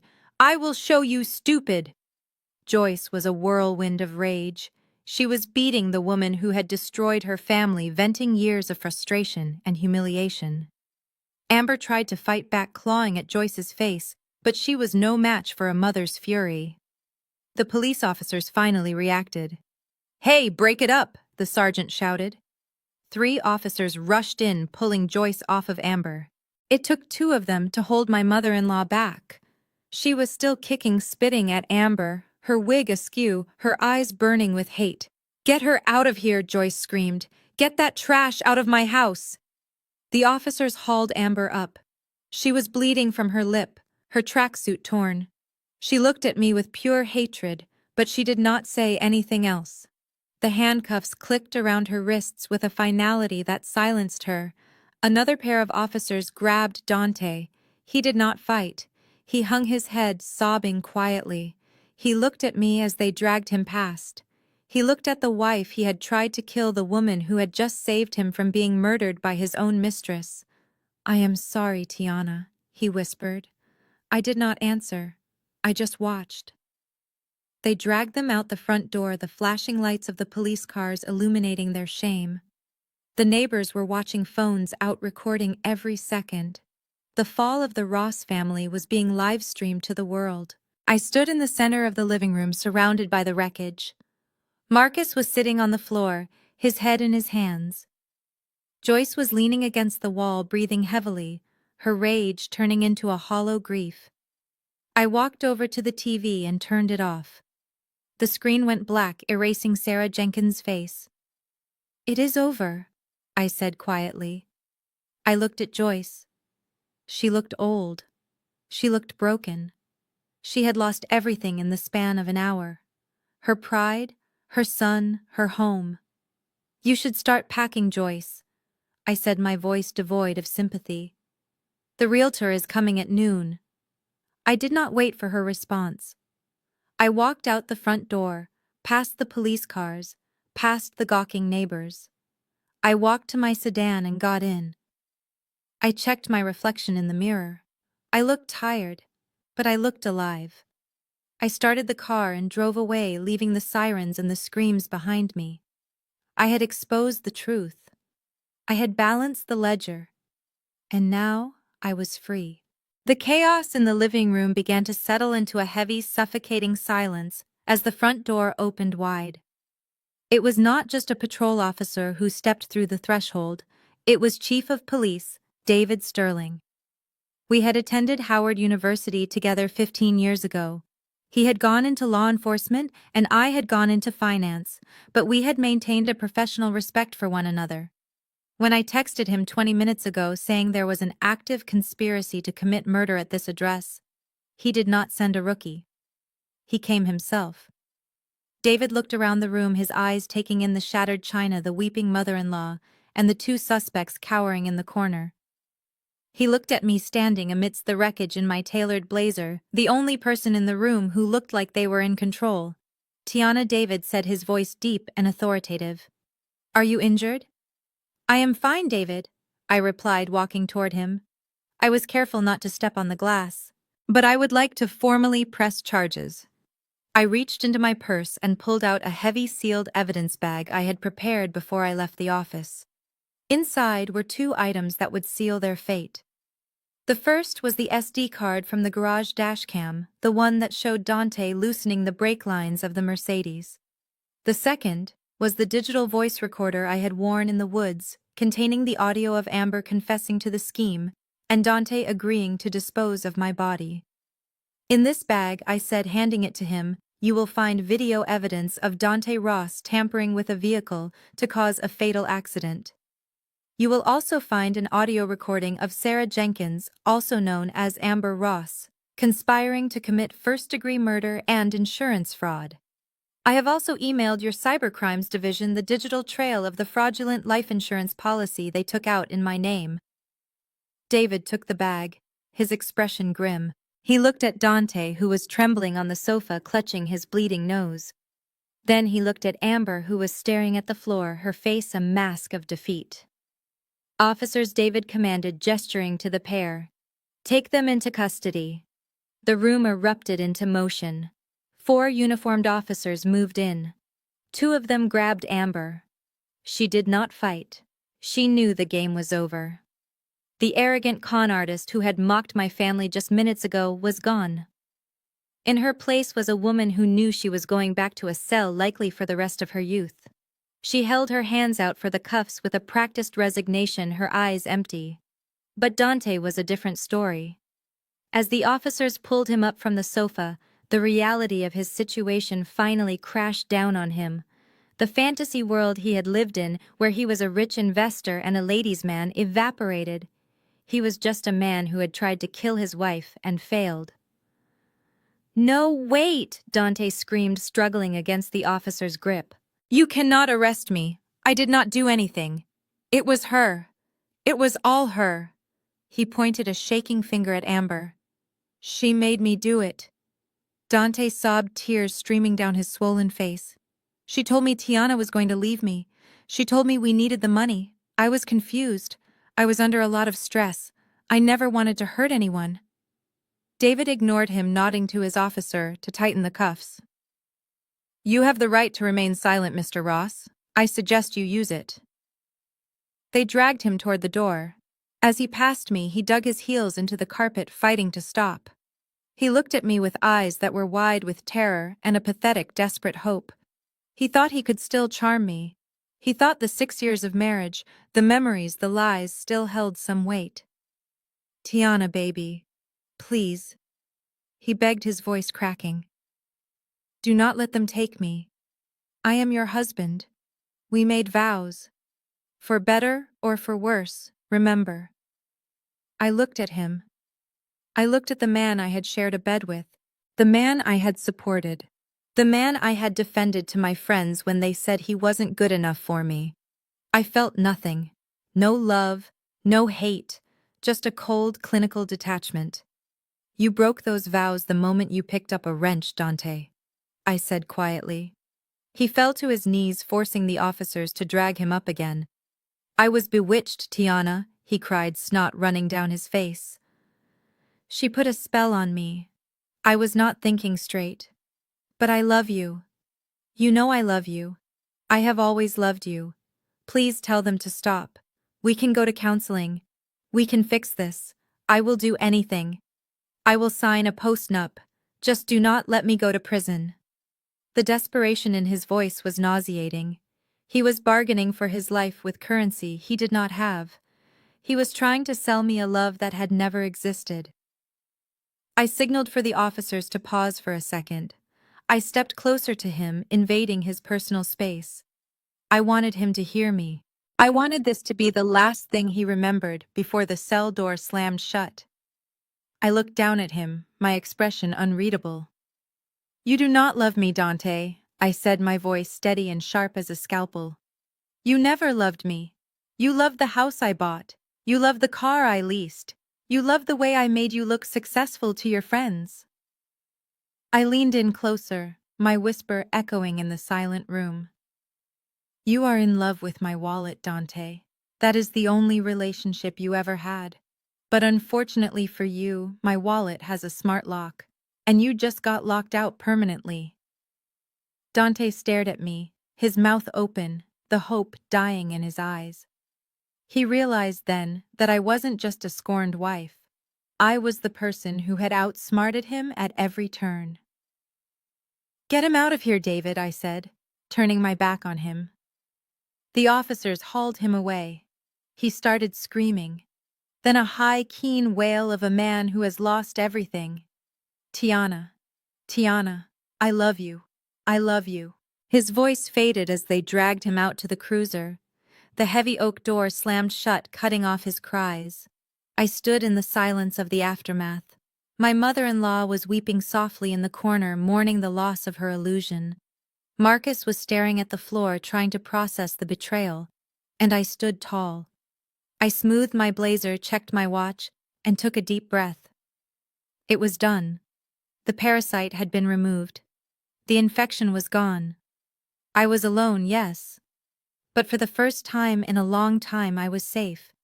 And that was worth more than any empty declaration of love from a man in handcuffs.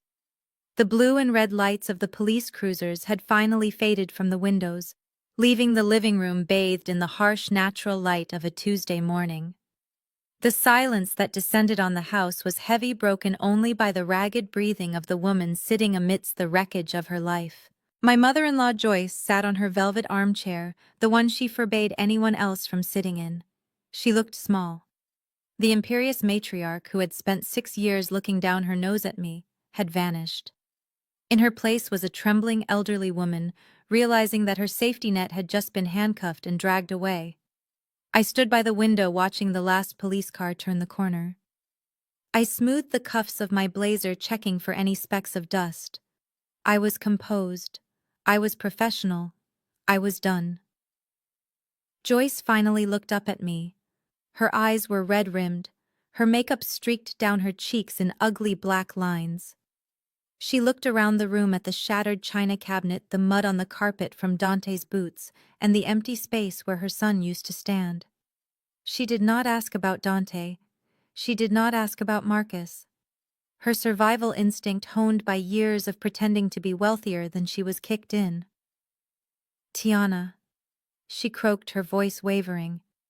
You made your point. You taught them a lesson. It was very dramatic. But now we need to talk about the future. I turned to face her, raising an eyebrow. We. There is no we, Joyce. She waved a hand dismissively, trying to summon a shred of her old authority. Don't be difficult. I know you are angry. You have every right to be. Dante was a fool to listen to that white trash girl. But I am still your mother-in-law. I am an old woman, Tiana. I have high blood pressure. I cannot be dealing with this stress. She smoothed her skirt, avoiding my gaze. Obviously, I cannot stay here with the windows broken and the carpet ruined. she continued, sniffing. I will need you to hire a cleaning crew immediately, and perhaps book me a hotel suite for a few days while they restore the house. The Four Seasons will do. I need to rest my nerves. I stared at her, genuinely marveling at her audacity. She had just watched her son get arrested for attempting to murder me, a plot she had tacitly endorsed by ignoring his affair, and she was asking for a maid service and a spa weekend. It was pathological. She truly believed that, because I had money, I was obligated to maintain her lifestyle regardless of how she treated me. I walked over to the coffee table and picked up my purse. I did not pull out a credit card to book a hotel. I pulled out a thick, legal-sized envelope. You seem to be confused about the situation, Joyce, I said, my voice calm and devoid of warmth. You think this is a marital spat. You think this is something we are going to sweep under the rug so you can save face at church. I dropped the envelope onto her lap. It landed with a heavy slap. Open it, I commanded. Joyce looked at the envelope, then at me. Her hands shook as she tore open the seal. She pulled out the documents inside. They were not cleaning contracts, they were real estate closing papers. What is this? She whispered, scanning the pages. I sold the house, Joyce, I said. She froze. She looked up, her mouth hanging open. You can't sell my house. Dante bought this for me. He promised me this was my forever home. I walked closer, towering over her. We went over this 10 minutes ago, but I know you have a habit of only hearing what you want to hear. Dante did not buy this house. He never had the money. I bought it. My company, Ross Holdings, holds the deed. And at 9 a.m. this morning, while you were drinking tea and complaining about the G-Wagon, I digitally signed the closing documents with a cash buyer. I checked my watch. The wire transfer hit my account 20 minutes ago. The title has already transferred. This house does not belong to me anymore. And it certainly does not belong to you. Joyce clutched the papers to her chest, hyperventilating. But where will I go? You cannot just throw me out. I have rights. I have tenant rights. Actually, you don't, I corrected her. You never signed a lease. You never paid a dime of rent. In the eyes of the law, you are a guest who has overstayed her welcome. And the new owner is an investment firm that plans to bulldoze this place and build condos. They are sending a demolition crew next week. I pointed to the clause at the bottom of the page. Per the terms of the sale, the property must be vacant upon possession. The keys are to be handed over in 72 hours. That is 3 days, Joyce. You have 3 days to pack up 30 years of delusions and get out. Joyce let out a wail that sounded like a wounded animal. 3 days? That is impossible. I have furniture. I have my collections. I have nowhere to go. Tiana, please. You are rich. You have millions. Buy me a condo. Just a small one. I will not ask for much, just somewhere decent. You cannot let your husband's mother live on the street. Think of what people will say. There it was, the final card she had to play. Public opinion. She did not care about me. She cared about what the neighbors would whisper. I reached into my purse one last time. I pulled out a glossy trifold brochure I had picked up from a social worker's office a month ago, back when I first started suspecting the affair and began planning my exit strategy. I am not heartless, Joyce, I said. I know you cannot afford a condo. I know Dante drained your retirement account years ago to pay for his gambling, and you let him do it because he was your favorite. I know you are living on a meager state pension. I handed her the brochure. So I did the math for you. Based on your monthly income, this is the only facility in the state of Maryland that you can afford. Joyce looked at the brochure. Her face went pale. The cover featured a grim-looking brick building with a chain-link fence. The text read, Shady Creek Assisted Living, Affordable Care for the Indigent. This is a state home, she gasped, looking at me with horror. Tiana, this is for poor people. It smells like urine and boiled cabbage. I cannot live here. I am a Ross. You are a Ross who raised a murderer and a thief, I said coldly. You are a woman who sat by and watched her son abuse his wife because you liked the lifestyle that wife provided. You are not royalty, Joyce. You are broke. And this is your new reality. I stepped back, putting distance between us. I have arranged for a moving truck to come tomorrow. They will take whatever fits in a standard 10 by 10 unit. Everything else goes to the dump. I suggest you start deciding what is important to you, the china or the clothes. Because you cannot keep it all. Joyce threw the brochure on the floor. I won't go. I refuse. I will stay right here. You cannot make me leave. I walked to the front door. The sun was high in the sky now, illuminating the dust motes dancing in the air of the broken house. The sheriff will be here on Friday at noon to enforce the vacancy, I said without turning around. If you are still here, they will remove you physically. And Joyce, they won't be as gentle as I was. I stepped out onto the porch. Behind me I heard the sound of Joyce crumbling. She began to scream a high, thin sound of pure despair. She was screaming my name. She was screaming for Dante. She was screaming at God. She was alone in a house that wasn't hers, surrounded by boxes she hadn't packed, facing a future she was too proud to accept. I walked to my sedan, the heels of my boots clicking rhythmically on the pavement. I felt a lightness in my chest that I hadn't felt in years. The burden of carrying this family, of paying for their mistakes, of tolerating their disrespect, was gone. I sat in the driver's seat and locked the doors. I looked at the house one last time. It looked like a tomb. Good luck, Joyce, I whispered to the rearview mirror. I put the car in drive and pulled away from the curb. I did not speed. I drove the speed limit, following the rules just like I always did. I was driving toward a clean slate.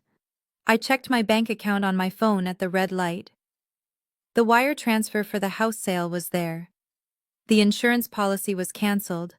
The divorce papers were drafted. The math finally worked. I was in the black.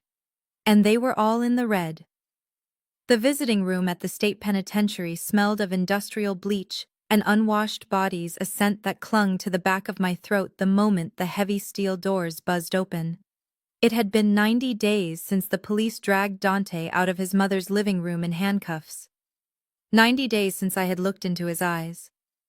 I sat on a cold metal stool on the clean side of the plexiglass partition, my hands folded neatly on the counter. I was wearing a white dress, crisp and bright, a deliberate contrast to the gray misery of this place. I wanted to look like the future he had thrown away. When the guard finally escorted him in, I almost did not recognize the man who sat down opposite me. The Dante Ross I knew spent an hour every morning grooming his beard and moisturizing his skin with expensive creams I paid for. He wore tailored suits and walked with the swagger of a man who owned the world. This creature was a husk. His head was shaved, revealing a scalp scarred from stress or violence. His skin was sallow, hanging loosely on a frame that had lost 20 pounds.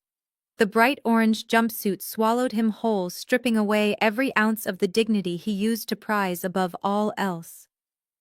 He looked at me and his eyes were hollow, rimmed with dark circles that spoke of sleepless nights and constant fear. Tiana. He rasped his voice, sounding rusty as if he hadn't used it in weeks. You came. I knew you would come. He reached for the glass, his fingers splayed against the barrier, desperate for a connection. I told them you would come. He continued, a manic glint entering his eyes. I told the guys in the block that my wife would fix this. You are a genius, Tiana. You can find the loophole. You can get me out of here. Please. It is hell in here. I watched him beg, feeling absolutely nothing. The pity I thought I might feel was absent. The anger had burned itself out. All that was left was the cold satisfaction of justice. I did not come here to get you out, Dante. I said, my voice magnified by the intercom system.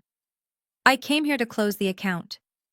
I reached into my bag and pulled out a thick document. I slid it through the narrow slot at the bottom of the partition. It landed in front of him with a soft thud.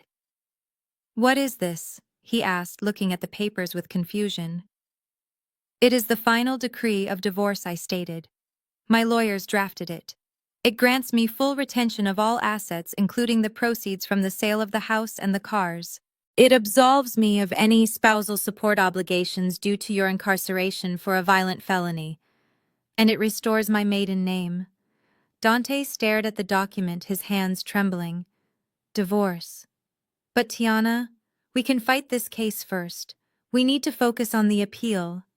There will be no appeal. Dante? I interrupted. And there is no case to fight. The trial is over before it started. He looked up, blinking. What do you mean? I leaned forward, my face close to the glass. I mean that your soulmate Sarah Jenkins, or Amber as you called her, made a deal 3 days ago. Dante flinched as if I had struck him. A deal? She is a professional, Dante, I explained, dissecting his heartbreak with surgical precision. She knew the evidence I gave the police was undeniable. The video from the woods, the dashcam footage, the fake insurance policy. She knew she was facing 25 years to life. So she did what parasites do to survive. She found a new host to feed on. That host was the prosecutor. Dante shook his head slowly. No. She loves me. She said we were in this together.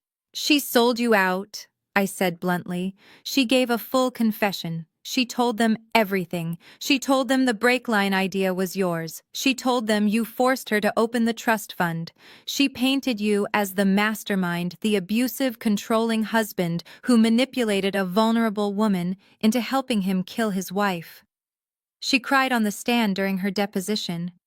It was a very convincing performance. Dante's mouth fell open. He looked like a child who had just been told Santa Claus was dead. She blamed me. For everything. Everything, I confirmed. In exchange for her testimony against you, she accepted a plea deal for fraud and accessory. She will be out in 5 years. She will be walking free while you are still deciding which gang to pay protection money to. 5 years, he whispered. And me. Because you were identified as the primary aggressor and the one who physically tampered with the vehicle, the district attorney threw the book at you, I said. Based on her testimony and my evidence, they are offering you 20 years. No parole for the first 15. 20 years. The words hung in the stale air between us. He looked around the visiting room at the guards at the concrete walls. He realized that this was his life now. He would be an old man when he walked out. If he walked out. He looked down at the divorce papers. The fight drained out of him. His shoulders slumped and he seemed to shrink inside the orange jumpsuit. He picked up the pen that was chained to the table. He did not read the terms. He did not argue about the assets. He knew he had no leverage. He was a man with no money, no future, and no ally. He signed his name with a shaky hand. Dante Ross. The signature was messy, nothing like the bold, arrogant autograph he used to practice. He pushed the papers back through the slot. I have nothing. He choked out, tears finally spilling down his cheeks. I lost my brother. I lost my mother. I lost you. And now I lost my freedom. Why did she do this to me? I did everything for her. Because you were a mark, Dante, I said, taking the papers and putting them back in my bag. You were never her partner. You were just the getaway driver. And when the car crashed, she left you in the wreckage. I stood up to leave. The guard stepped forward, ready to escort him back to his cell. Dante looked up at me, his eyes pleading for one last crumb of humanity, one last word of kindness to take back to the darkness. Tiana, wait, he called out. I am sorry. I really am. I was just trying to be a big shot. I never wanted you dead. I just wanted the money. You have to believe me. I stopped. I turned back to look at him one last time. There was one loose end I needed to tie up. One specific sentence that had been haunting me since that afternoon in the garage. Do you remember what you said on the phone to her, Dante? I asked softly. When you were in the garage laughing? You said, see you at your sister's funeral. Dante blinked, confused. I was just talking trash. It was just a line. No, it wasn't just a line. I said, my voice dropping to a whisper that was colder than the grave. You knew exactly what you were saying. You used that line because you knew it would hurt me the most. You knew my sister Maya died in a car accident on the I-95 10 years ago. You knew I was the one who identified her body. You knew I still have nightmares about the phone call. Dante's face went pale. He remembered now. He remembered the late nights I had cried in his arms about Maya. He remembered using my deepest trauma as a punchline for his murder plot. He had planned to stage my death in the exact same way my sister had died, just to make it look convincing. It was a level of cruelty that went beyond greed. It was demonic. I leaned in, pressing my hand against the glass. "You thought you were being funny," I whispered. "You thought you were clever, but you forgot one thing. Maya is not just a memory. She is waiting." Dante stared at me, terror rising in his eyes. "You said you would see me at her funeral." I said, a small dark smile touching my lips. "Well, you are halfway there, Dante, because my sister is dead, and she is waiting for you in hell." I pulled my hand away from the glass. "Enjoy the reunion, husband." I turned and walked toward the exit. I did not look back when he started screaming my name. I did not look back when the guard grabbed him. I walked out of the prison and into the bright, blinding sunshine. I took a deep breath of fresh air. It tasted sweet. It tasted like life. The ghost of my sister felt quiet for the first time in a decade. I had avenged us both. I got into my car, tossed the divorce papers onto the passenger seat, and drove away. The rearview mirror was empty. The past was finally behind me. The gavel had fallen, sealing Dante's fate behind 20 years of iron bars. But the echo of that sound rippled outward, reshaping my entire world. The trial of the Ross family became a media sensation not just in Washington, D.C., but across the country. They called me the forensic accountant who outsmarted a murder plot. They called me the Iron Lady of Finance. For the first time in my life, I was not defined by who I married or what I wore, but by the steel trap of my mind. I resigned from the corporate firm the day after the sentencing. I was done making millions for faceless conglomerates who didn't care if I lived or died. I took the settlement money from the divorce, which was substantial, given that I recovered every hidden dime Dante had tried to squander, and I invested it in myself. I leased a floor in a sleek modern building in Georgetown and mounted a silver plaque on the wall. It read, "Tiana Forensic Security." My new client list was exclusive and personal. I wasn't auditing tax returns for corporations anymore. I was protecting women. High-net-worth individuals, heiresses, and female CEOs who suspected their partners were siphoning their success. I became the shield I wished I had 6 years ago. Every time I caught a husband hiding assets in the Cayman Islands, or a boyfriend opening credit cards in his partner's name, I felt a little more of the old Tiana heal. I was turning my trauma into armor for others. But the biggest surprise wasn't the business. It was Julian. I met him in the hallway of the courthouse during the preliminary hearings. Julian was the lead prosecutor on Dante's case, a man with a quiet intensity and a moral compass that pointed true north. He was the opposite of Dante in every way. Where Dante was loud and flashy, Julian was understated. Where Dante was all charm and no substance, Julian was methodical and sincere. He had treated me with absolute respect throughout the trial, never once looking at me as a victim, but as a key witness and a brilliant investigator. 3 months after the trial ended, I ran into him at a coffee shop near my new office. It wasn't a planned meeting, but he asked if he could join me. We sat for 2 hours, and for the first time we didn't talk about evidence or sentencing guidelines. We talked about jazz. We talked about hiking. We talked about the books we read to escape the darkness of our jobs. He didn't care about my money. He was a man who drove a 5-year-old Volvo and volunteered at a legal clinic on weekends. When he finally asked me out to dinner, he took me to a hole-in-the-wall Italian place that had the best pasta I had ever tasted, and he insisted on splitting the bill because he wanted my company, not my credit line. With Julian, I didn't have to watch my back. I could just be Tiana. We were taking it slow, building something on a foundation of truth, rather than performative wealth. It was terrifying to trust again, but every time he looked at me, I saw admiration, not calculation. While I was building a castle, Amber was learning what it meant to live in the ruins. Her plea deal had saved her from a life sentence, but it hadn't saved her from the world. She served 18 months of a 5-year sentence before being released on good behavior and overcrowding issues. But freedom turned out to be her true punishment. She was deported from the social circles of DC, not by a judge, but by her own infamy. The footage from the woods, the one where she mocked the Ross family and exposed her racism and greed, had gone viral. It had millions of views. Her face was a meme for treachery. She couldn't stay in the city. She couldn't get a job. No one would hire the con artist who tried to kill her sister-in-law. She was forced to move back to the small, dusty town in Florida she had run away from 10 years ago. I kept tabs on her, of course. My software alerts notified me when her name popped up in public records. She was living in a trailer park with her alcoholic mother, the very fate she had despised. She was working the night shift at a truck stop diner wearing a stained apron serving coffee to men who didn't look twice at her fading beauty. The local community had shunned her. There were no more luxury cars, no more shopping sprees, just humidity, mosquitoes, and the crushing weight of knowing she had held a winning lottery ticket in her hand and burned it because she got greedy. She was right back where she started, only this time she was older, bitter, and permanently marked.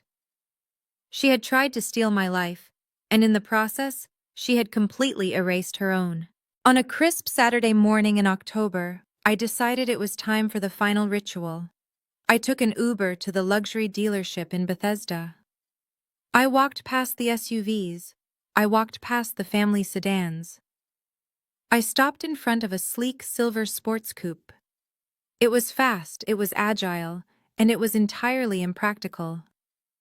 It was a car for a woman who answered to no one. I bought it outright. No financing, no co-signers, just me and the fruits of my labor. When the salesman handed me the keys, he started to go through his standard speech about the features, the sound system, the horsepower. I cut him off with a polite smile. "I just need to check one thing," I said. I walked around to the front wheel well. I knelt down on the polished showroom floor, ignoring the salesman's confused look. I reached in and ran my hand along the brake line. It was firm. It was intact. It was steel. I did the same for the other 3 wheels. I checked the calipers. I checked the fluid reservoirs. I spent 10 minutes inspecting every inch of the safety systems with the eye of a forensic expert. The salesman watched nervously, wondering if I was a mechanic in disguise. Finally, I stood up. I wiped a speck of dust from my hand. "Everything is in order," I said. I climbed into the driver's seat. The leather smelled rich and new, a scent that didn't carry the memory of betrayal or fear. It smelled like independence. I adjusted the mirror, and for the first time in a long time, the woman looking back at me wasn't searching for threats. She was just happy. I started the engine. It roared to life, a deep, powerful purr that vibrated through the steering wheel. I put the car in gear and pulled out of the dealership lot. I drove toward the highway, the same highway where Dante had planned for me to die. I merged onto the I-95, pressing down on the accelerator. The car surged forward, responding instantly to my command. I watched the speedometer climb. 60, 70, 80. The world blurred outside my window, a wash of autumn colors. I approached the exit for the cemetery where my sister Maya was buried. I tapped the brakes. The car slowed down smoothly, perfectly safely. I smiled. The brakes worked. The system worked. And so did I. I didn't stop at the cemetery this time. I had already made my peace with Maya. I had avenged her memory. Instead, I kept driving past the city limits, past the trauma, driving fast and steady into a future that was wide open and completely mine. The rearview mirror was clear. There was nothing behind me but road. The snow was falling softly over Georgetown, coating the cobblestone streets in a layer of pristine white that muffled the sounds of the city. It was New Year's Eve, exactly 1 year since the night I had driven my husband and his mistress into the woods to save my own life. But the woman standing at the window of the brownstone tonight bore little resemblance to the terrified wife who had packed a taser in her duffel bag. I was wearing a dress the color of midnight, holding a glass of vintage champagne that I had bought to celebrate a record-breaking quarter for my security firm.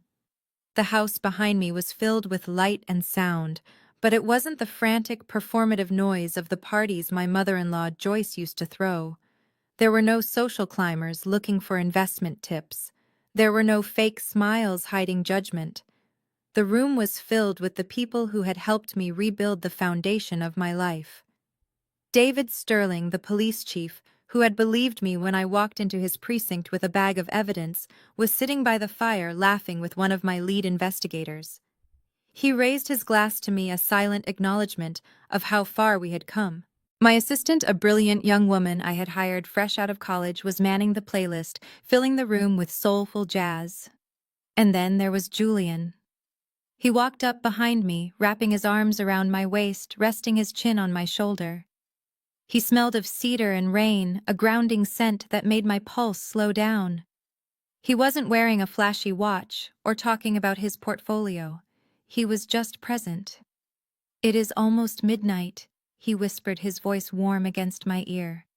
"Are you ready for the countdown?" I leaned back into him. "I am ready for a lot of things, Julian." I turned around and clapped my hands gently. The room quieted down instantly. It wasn't a silence born of fear or obligation, like the hush that used to fall when Dante entered a room. It was a silence of respect.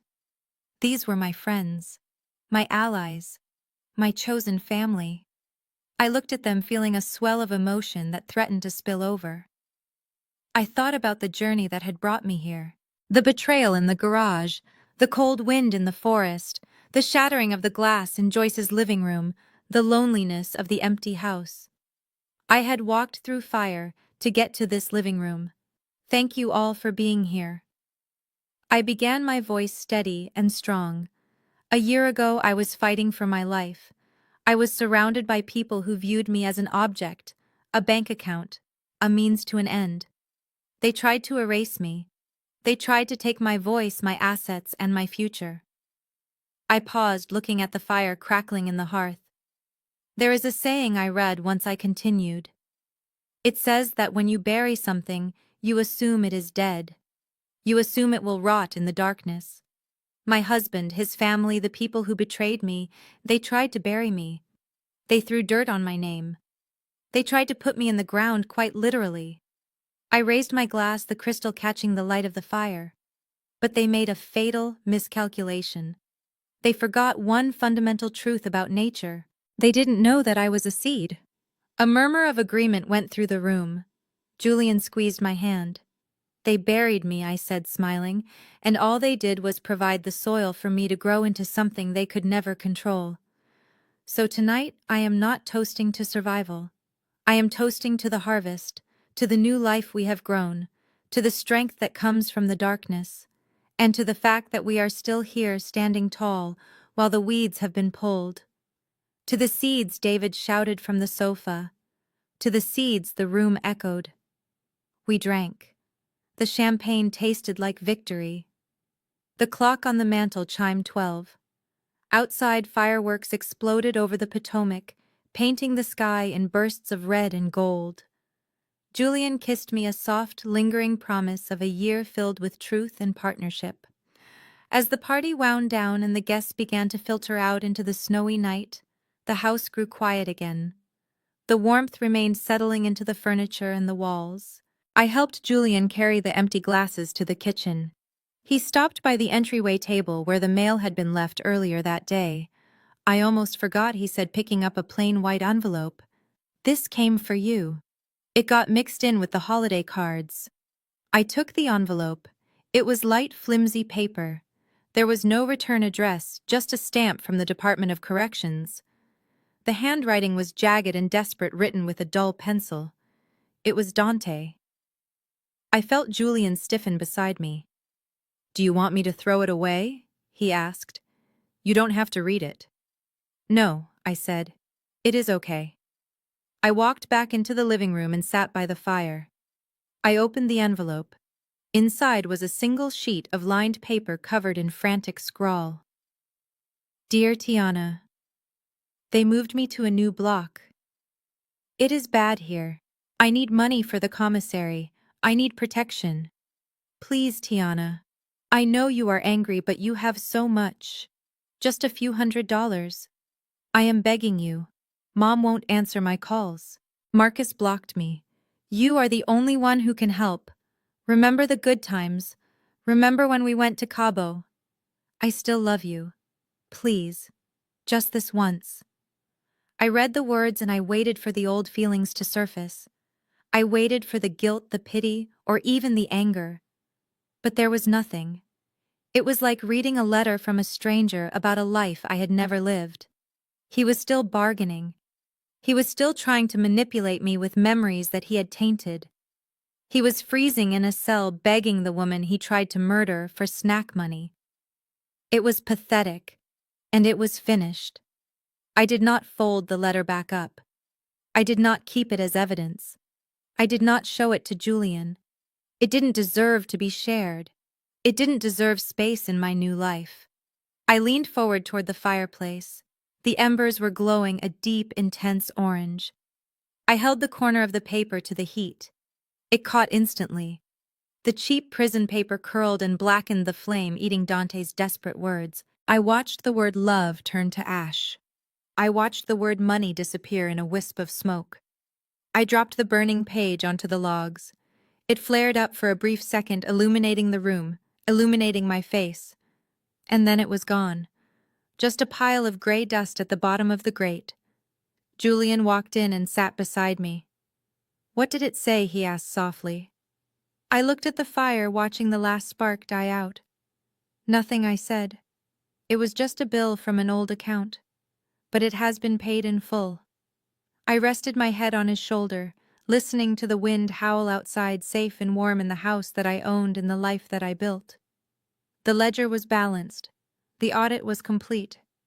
I closed my eyes, and for the first time in years the silence wasn't empty. It was full of peace.